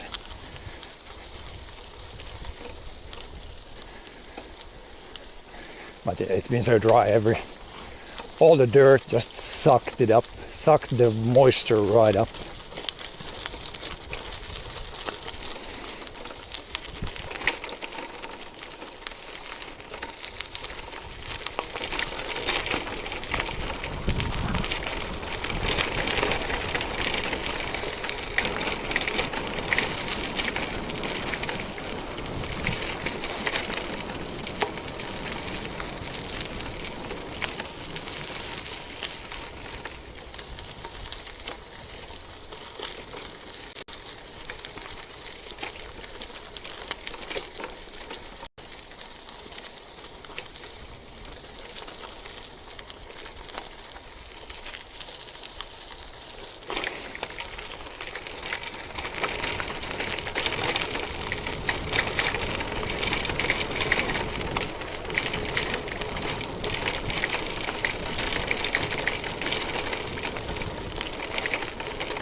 Big bump.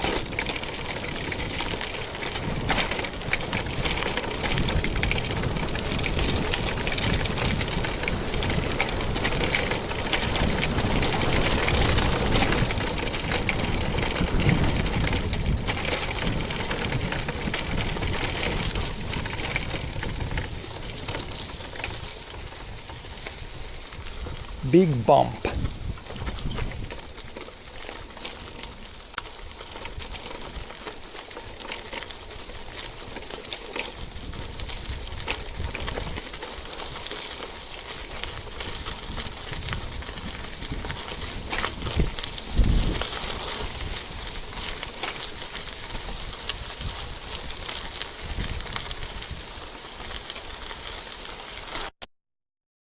Let's not drive in the ditch.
downhill we go. Last big downhill here.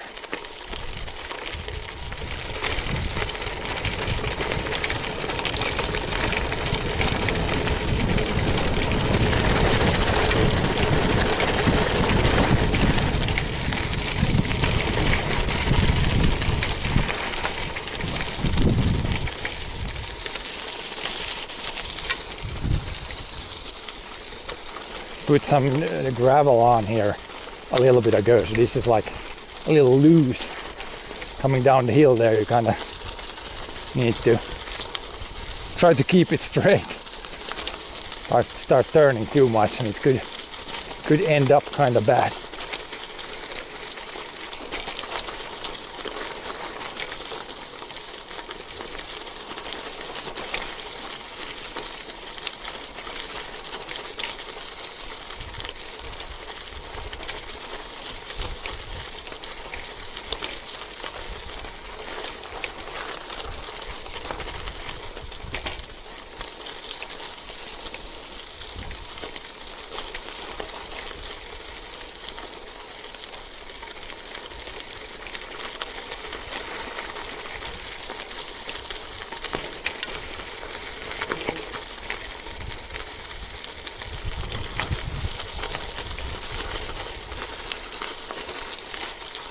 But yeah, here we mowed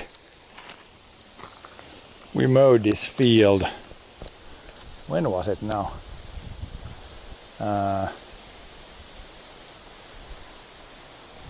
Last week at some point. So that field over there, now it's already, you can see the stuff that got cut down. It's almost like when it rained now, it's pretty much pushed down and starts to rot. And for the grass field, it was really good that it rained now.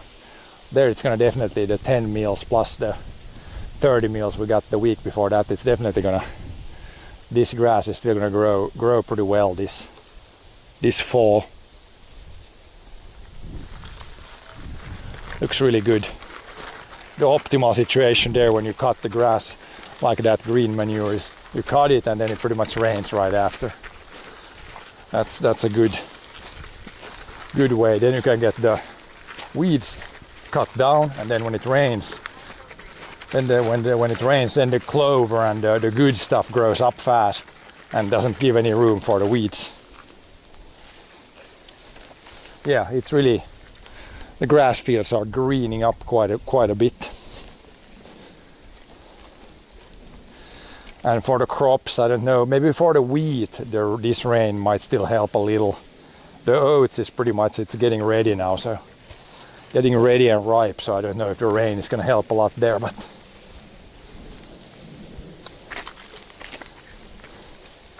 and less chance of forest fire now. I think now it's rained so much that the grass isn't super dry anymore. And before, like 2 weeks ago, it was pretty much, if you walked here, it's like crunch, crunch, crunch on every step.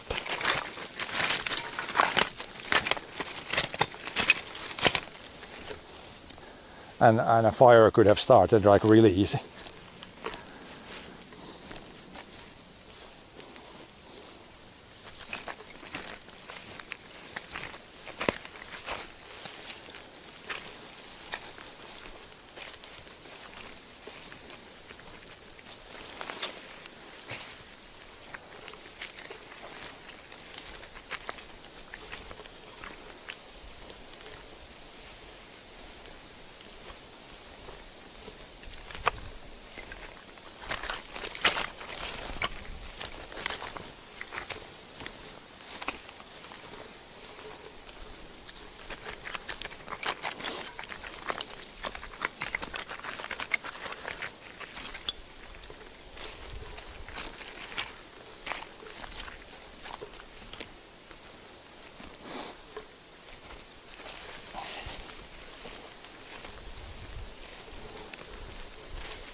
What is it now?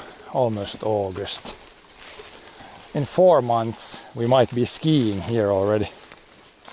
Maybe in 4 months, 4 to 5 months.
What is it now? 13:20.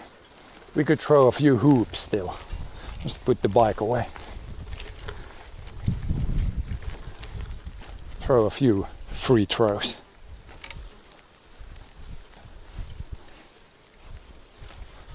It's a little windy again, but maybe not super windy.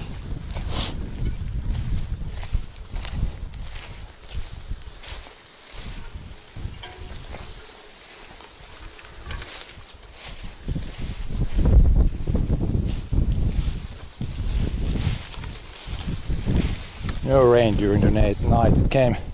We got 10 mils yesterday, but no, pretty much no more during the night.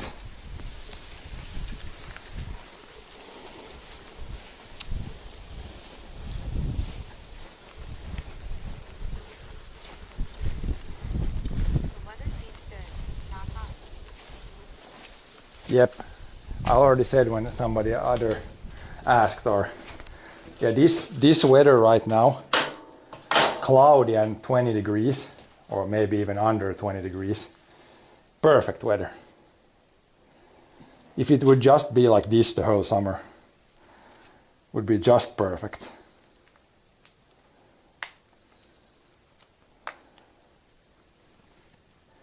Anything more and it doesn't really, the plants don't really grow better, it just grows worse.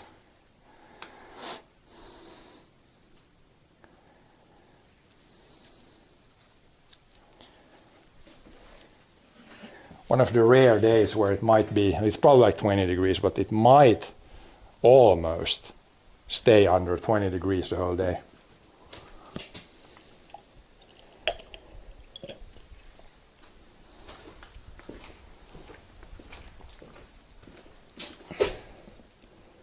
I had the basketball there. I guess it's here now.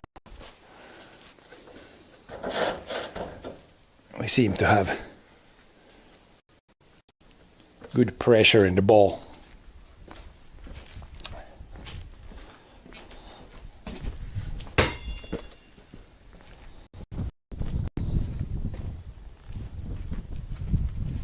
We'll put the camera to the side because when I jump with this camera on the shoulder, it's almost gonna cut out the signal every time. So here it's better to put third person camera. And chat will also just be here.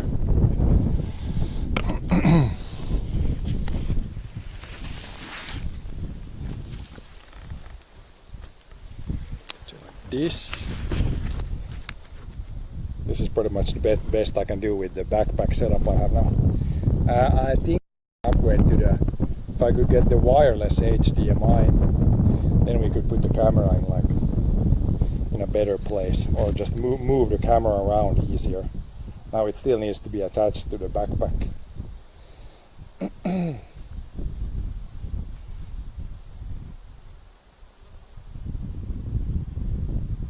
special place for basketball.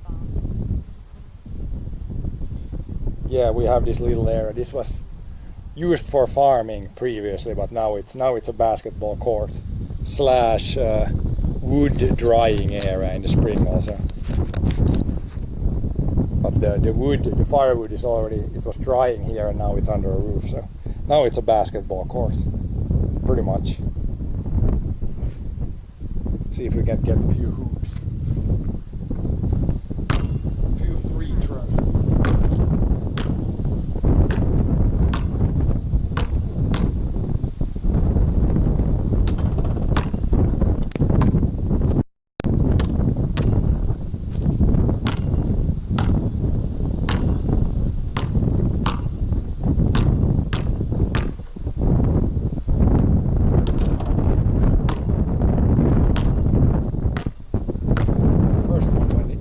Second one almost. Hello there, boy. It's not gonna rain. I checked the radar. I can check the radar. I don't think it's gonna rain. No, it's not gonna rain. Not in a few hours at least. So we're gonna throw a few hoops here. We're not gonna be super long here. Just throw a few free throws, maybe some 3-pointers.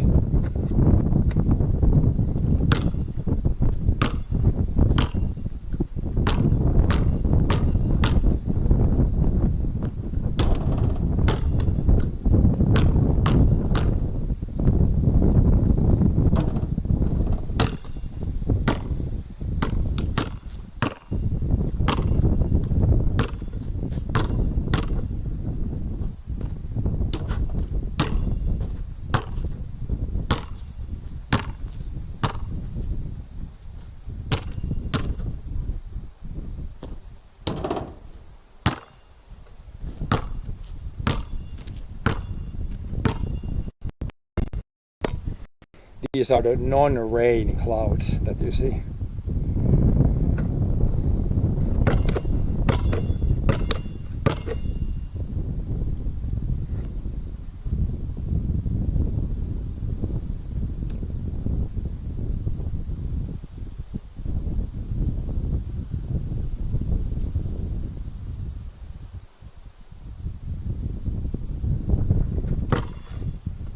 See if we can get from here. This would probably count as a 3-pointer if I throw here where the camera is.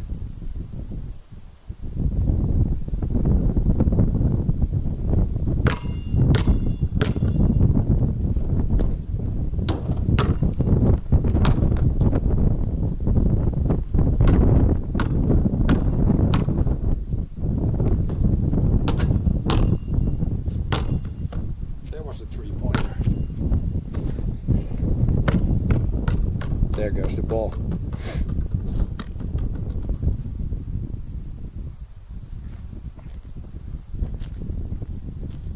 Have you checked the lightning tracker? Shows some possible thunderstorms. Wow.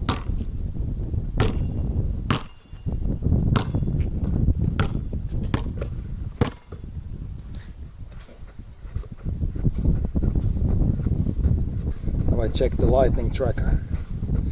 There was The ball goes on the roof. today there's a chance of thunderstorms here, but right now it doesn't seem like it. And on the rain radar there was no rain close by, but there is a chance. There is a non-zero chance that there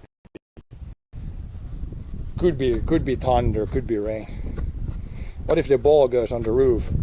The roof is like slanted this way. So if the ball goes on the roof, it will roll down here and fall down there. And then we'll just pick it up. It won't stay on the roof because the roof is not flat. It's pretty flat, like it maybe looks flat from the camera, but this side is lower than this side.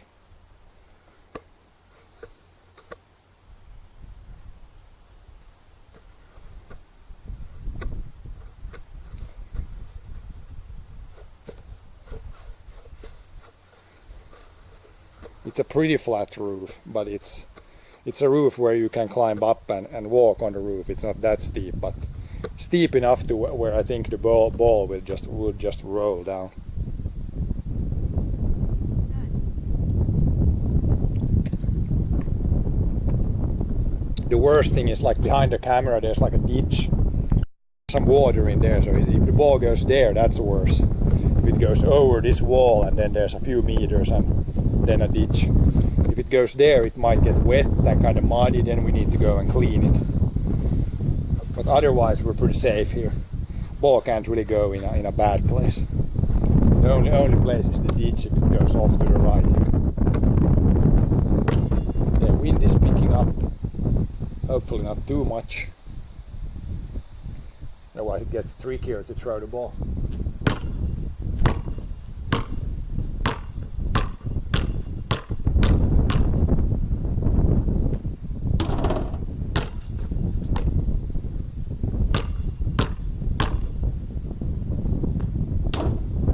Way too hard.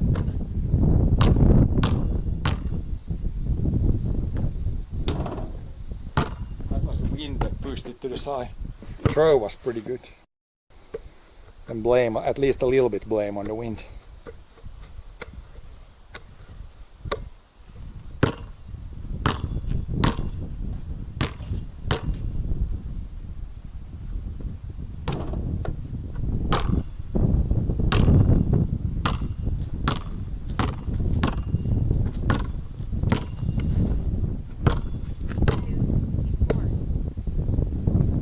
Yep, that one went to the rim and then straight up and then in. See if we can get more 3-pointers. Right here from the camera or from the corners, I think it's about the right distance as a 3-pointer.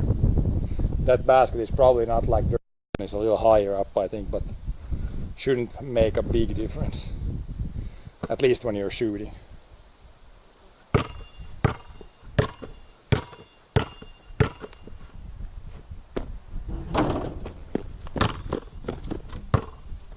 Don't want it to go over that side. It could go in the ditch.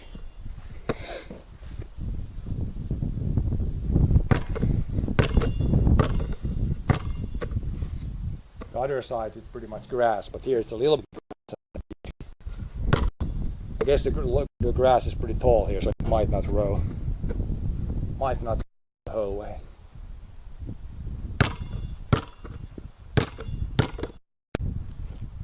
That's not good. Not straight.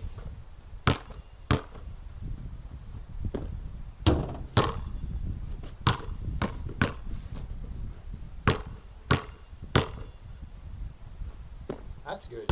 Ooh. That one was pretty close.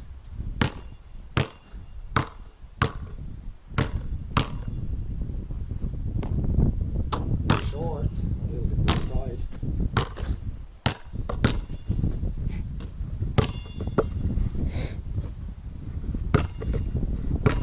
Also, if I shoot the ball up on the roof there, then the throw was really bad.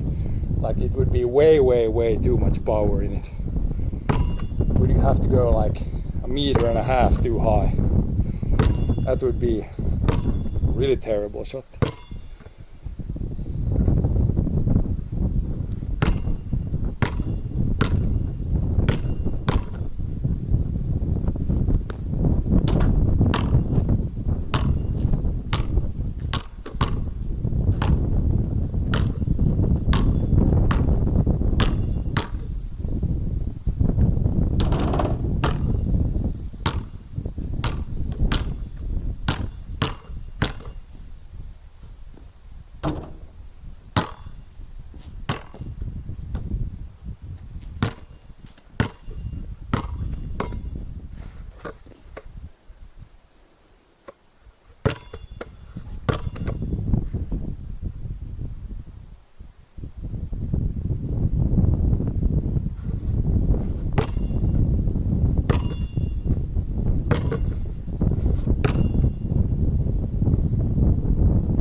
It's so nice to be outside and do stuff and not get hot at all.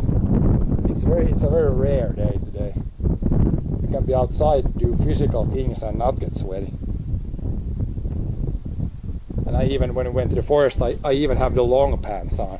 Here I could be in the shorts and then it would be even cooler. Like I got like way too thick pants on.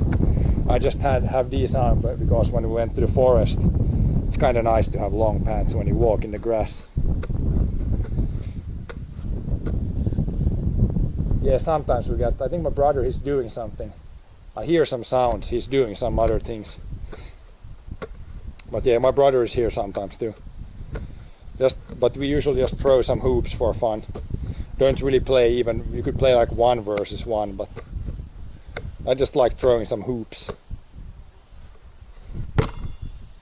We could go take a look at what my brother is doing. I think he's doing something with the compressed air there.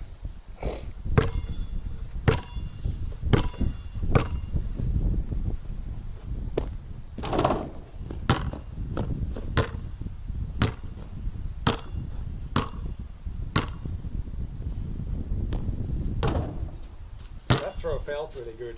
It's a tiny bit too long.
Few more throws, and then you always gotta end with a successful throw. So if we miss, we're gonna continue until we do not miss. Feels wrong to leave if you miss the last shot. Not usually very superstitious, but yeah, we're not gonna finish on a missed throw.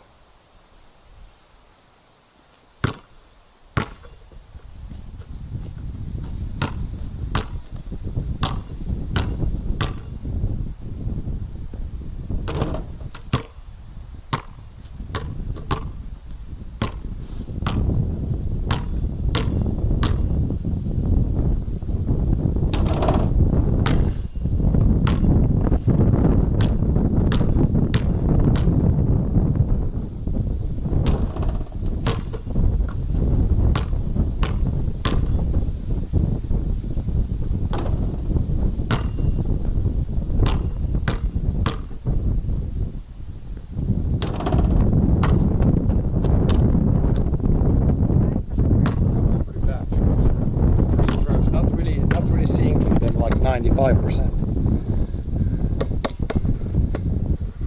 like the pros do. Try from the grass. Well, if I try from the corner here, it's pretty much the same that if I try from here. It's the same distance here that if I from here. This is definitely a 3-pointer. It's kind of hard to bounce the ball here. Can't bounce it on the grass.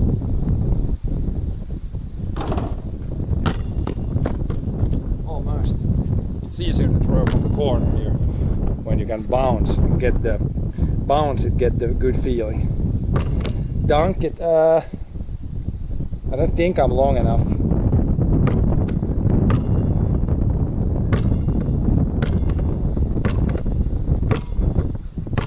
even if the basket is a little bit, that basket is not the like pro height. It's not that like, what is it, 3 point some meters, or what's the real height that it should be. That's probably like, what, 2.5 meters, maybe 270. I don't know how high it is.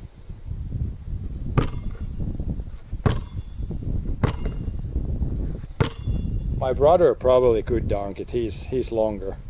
He's like 2 meters. 305 centimeters. 305. Yeah, that's definitely not that high. Like, I'm 180. With the hand up, I reached this. This is like 240 here. It's pretty close. Might be like 280. So it's not that much too low. Maybe 20-30 centimeters. It's a little bit too low, but it's not like horribly too low.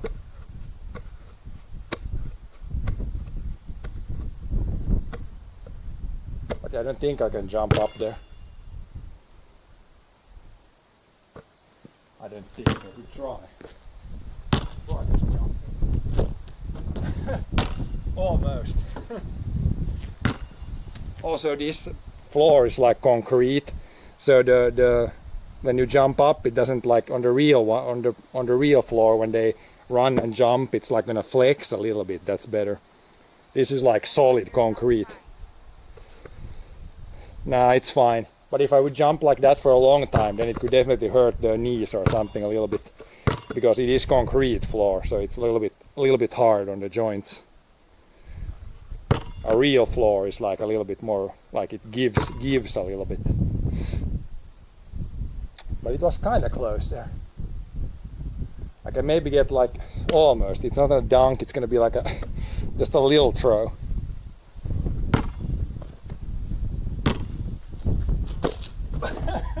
Oh man.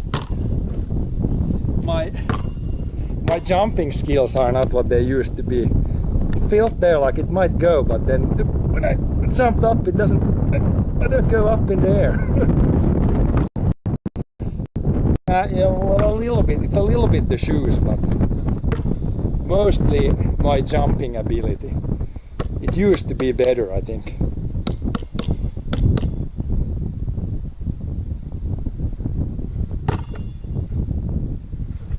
But yeah, we're gonna just keep it.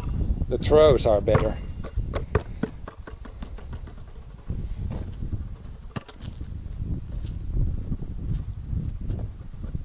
It's almost, if I try like this, I almost reach the rim, but then you need to go a little bit higher to get the ball in there.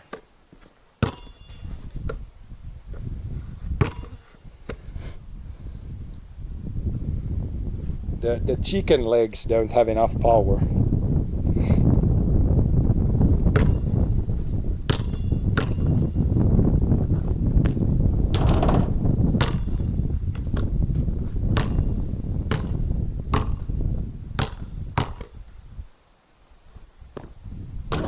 That's a good one. Straight in. We might call that the last shot.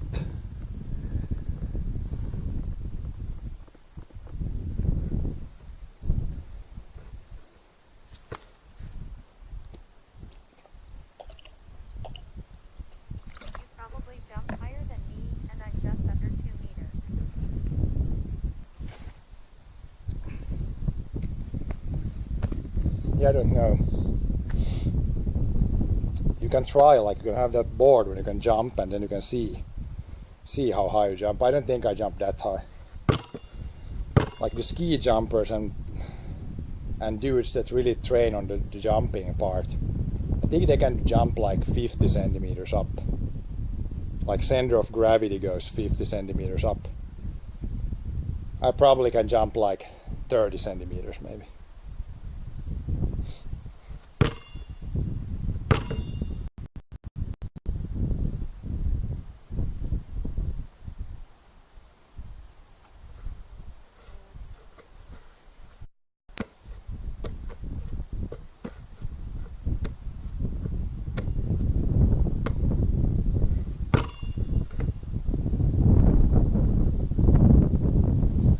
gonna take a little break. I'll be just back.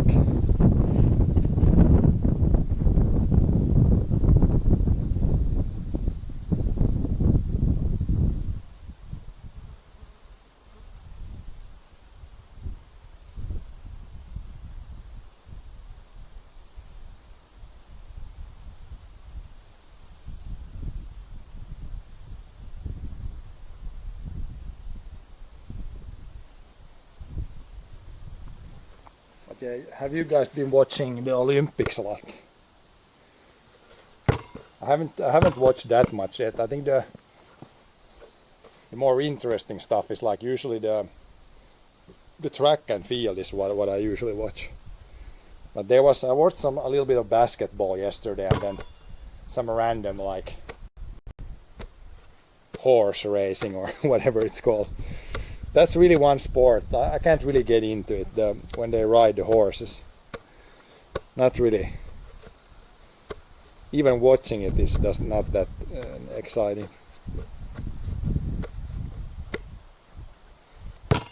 And there they really should give the medal to the horse and not the rider. Horse does 90% of the job.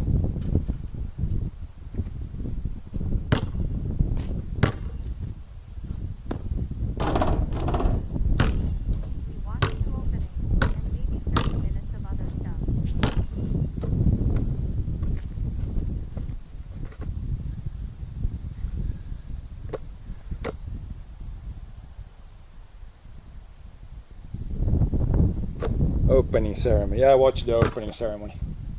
I think it was kind of cool. From the opening ceremony, the horse on the water looked really cool. And then what else was there? Yeah, when they had the fire burning on like under a balloon, under like a hot air balloon. That was pretty. Those two parts were pretty cool, I think.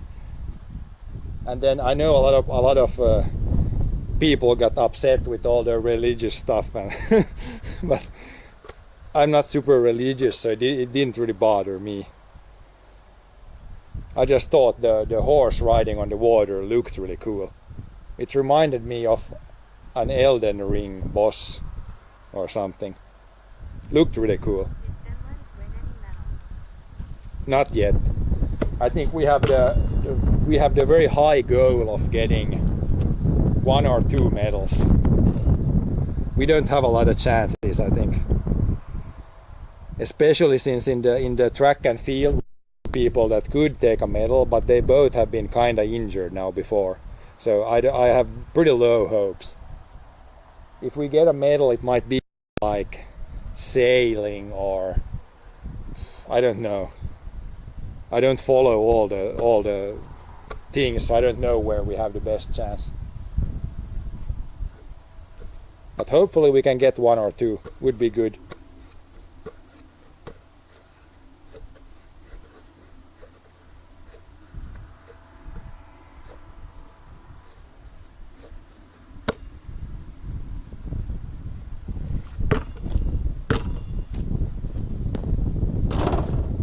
Almost short.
go in the ditch.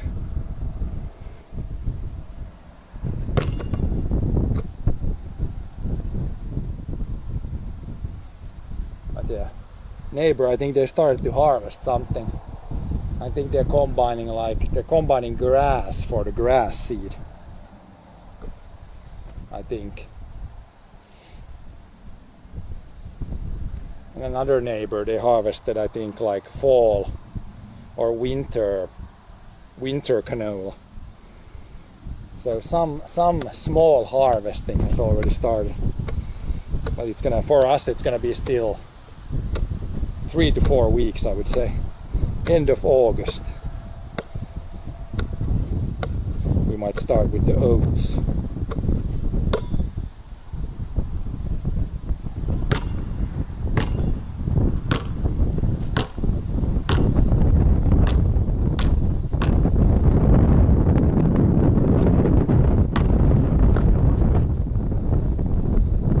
Oh, it stopped in the grass. 5 centimeters away from going in the ditch. Grass saved us.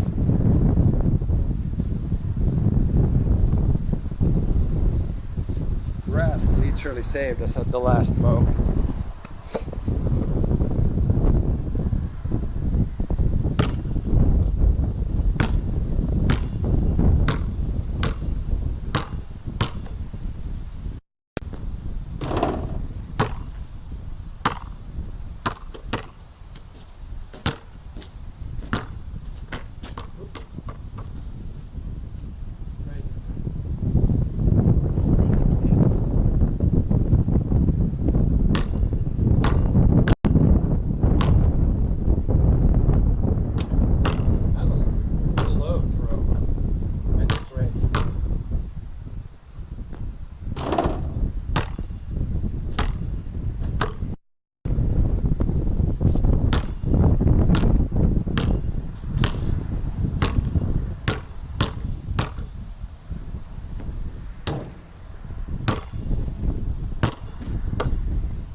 But yeah, I'm gonna try to watch at least like the finals, maybe the basketball final, football final, maybe some track and field.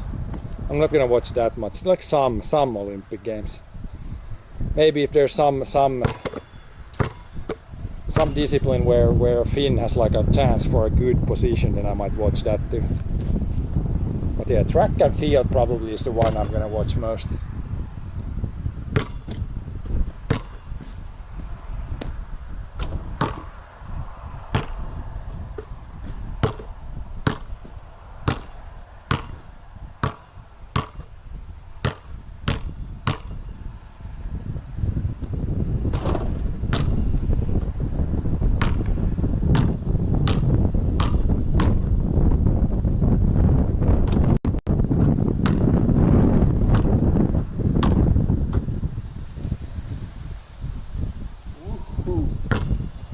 Sun is even coming out. I think one more throw that goes in, or until one more throw goes in, then it's good.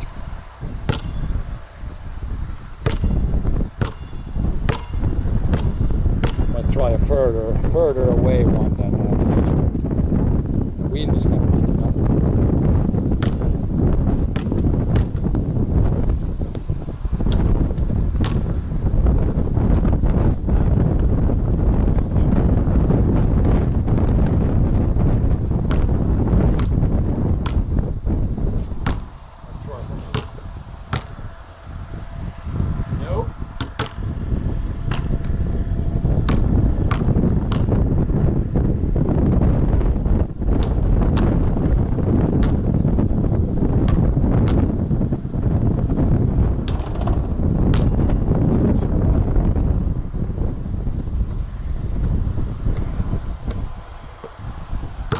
Try one from here.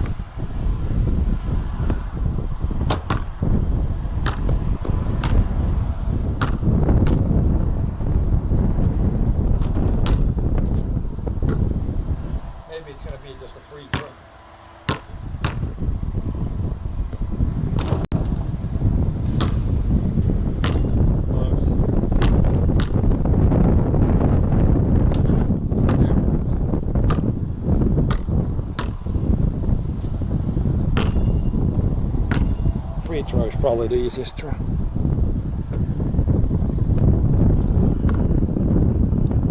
So the ball stay here, or no, the wind is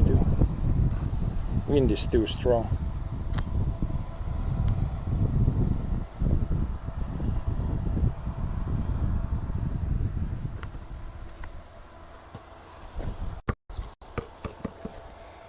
Wind is too damn strong.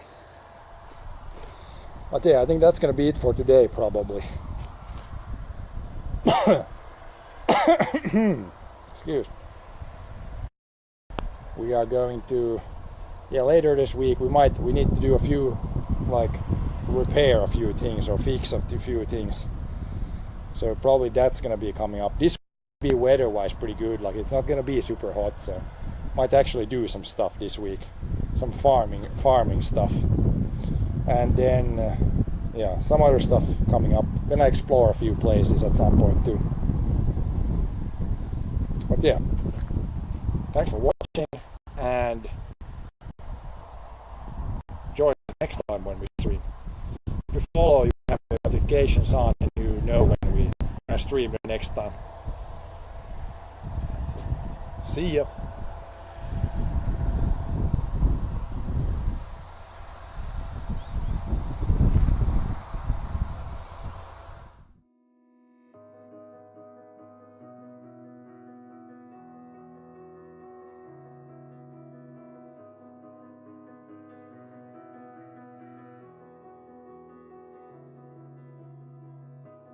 I am here in the middle of nowhere. There is no there, it is cold there, but I am safe and I am warm. Although it's hard, I know I gotta keep up. No time to late, to drift away. I fill my space, I spend my time down the rabbit hole again, and as I fall I can feel the pain. You can't tell me where to go, so I don't know, I just go with the flow. I go with the flow. I'm falling up, I'm falling down, from the sky and from the ground. Up above just like below, and I don't know where I should go. 'Cause I'm stuck in limbo.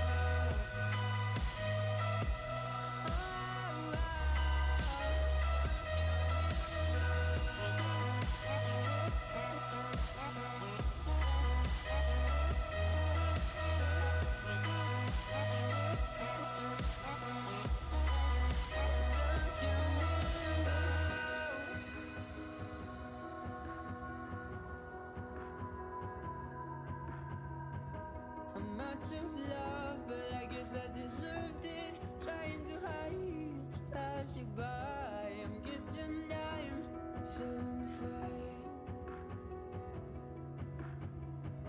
I'm light as air, no one can reach me. Lost in a dream, lost in between. Let's keep on flying, let's keep on breathing. I'm falling up, I'm falling down, from the sky and from the ground. Up above just like below, and I don't know where I should go. 'Cause I'm stuck in limbo.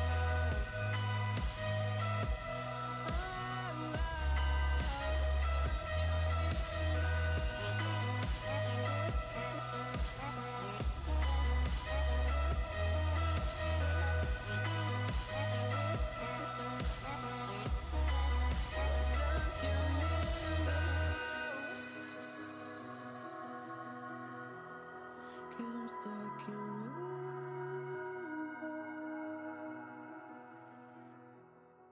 Cause I'm stuck in limbo.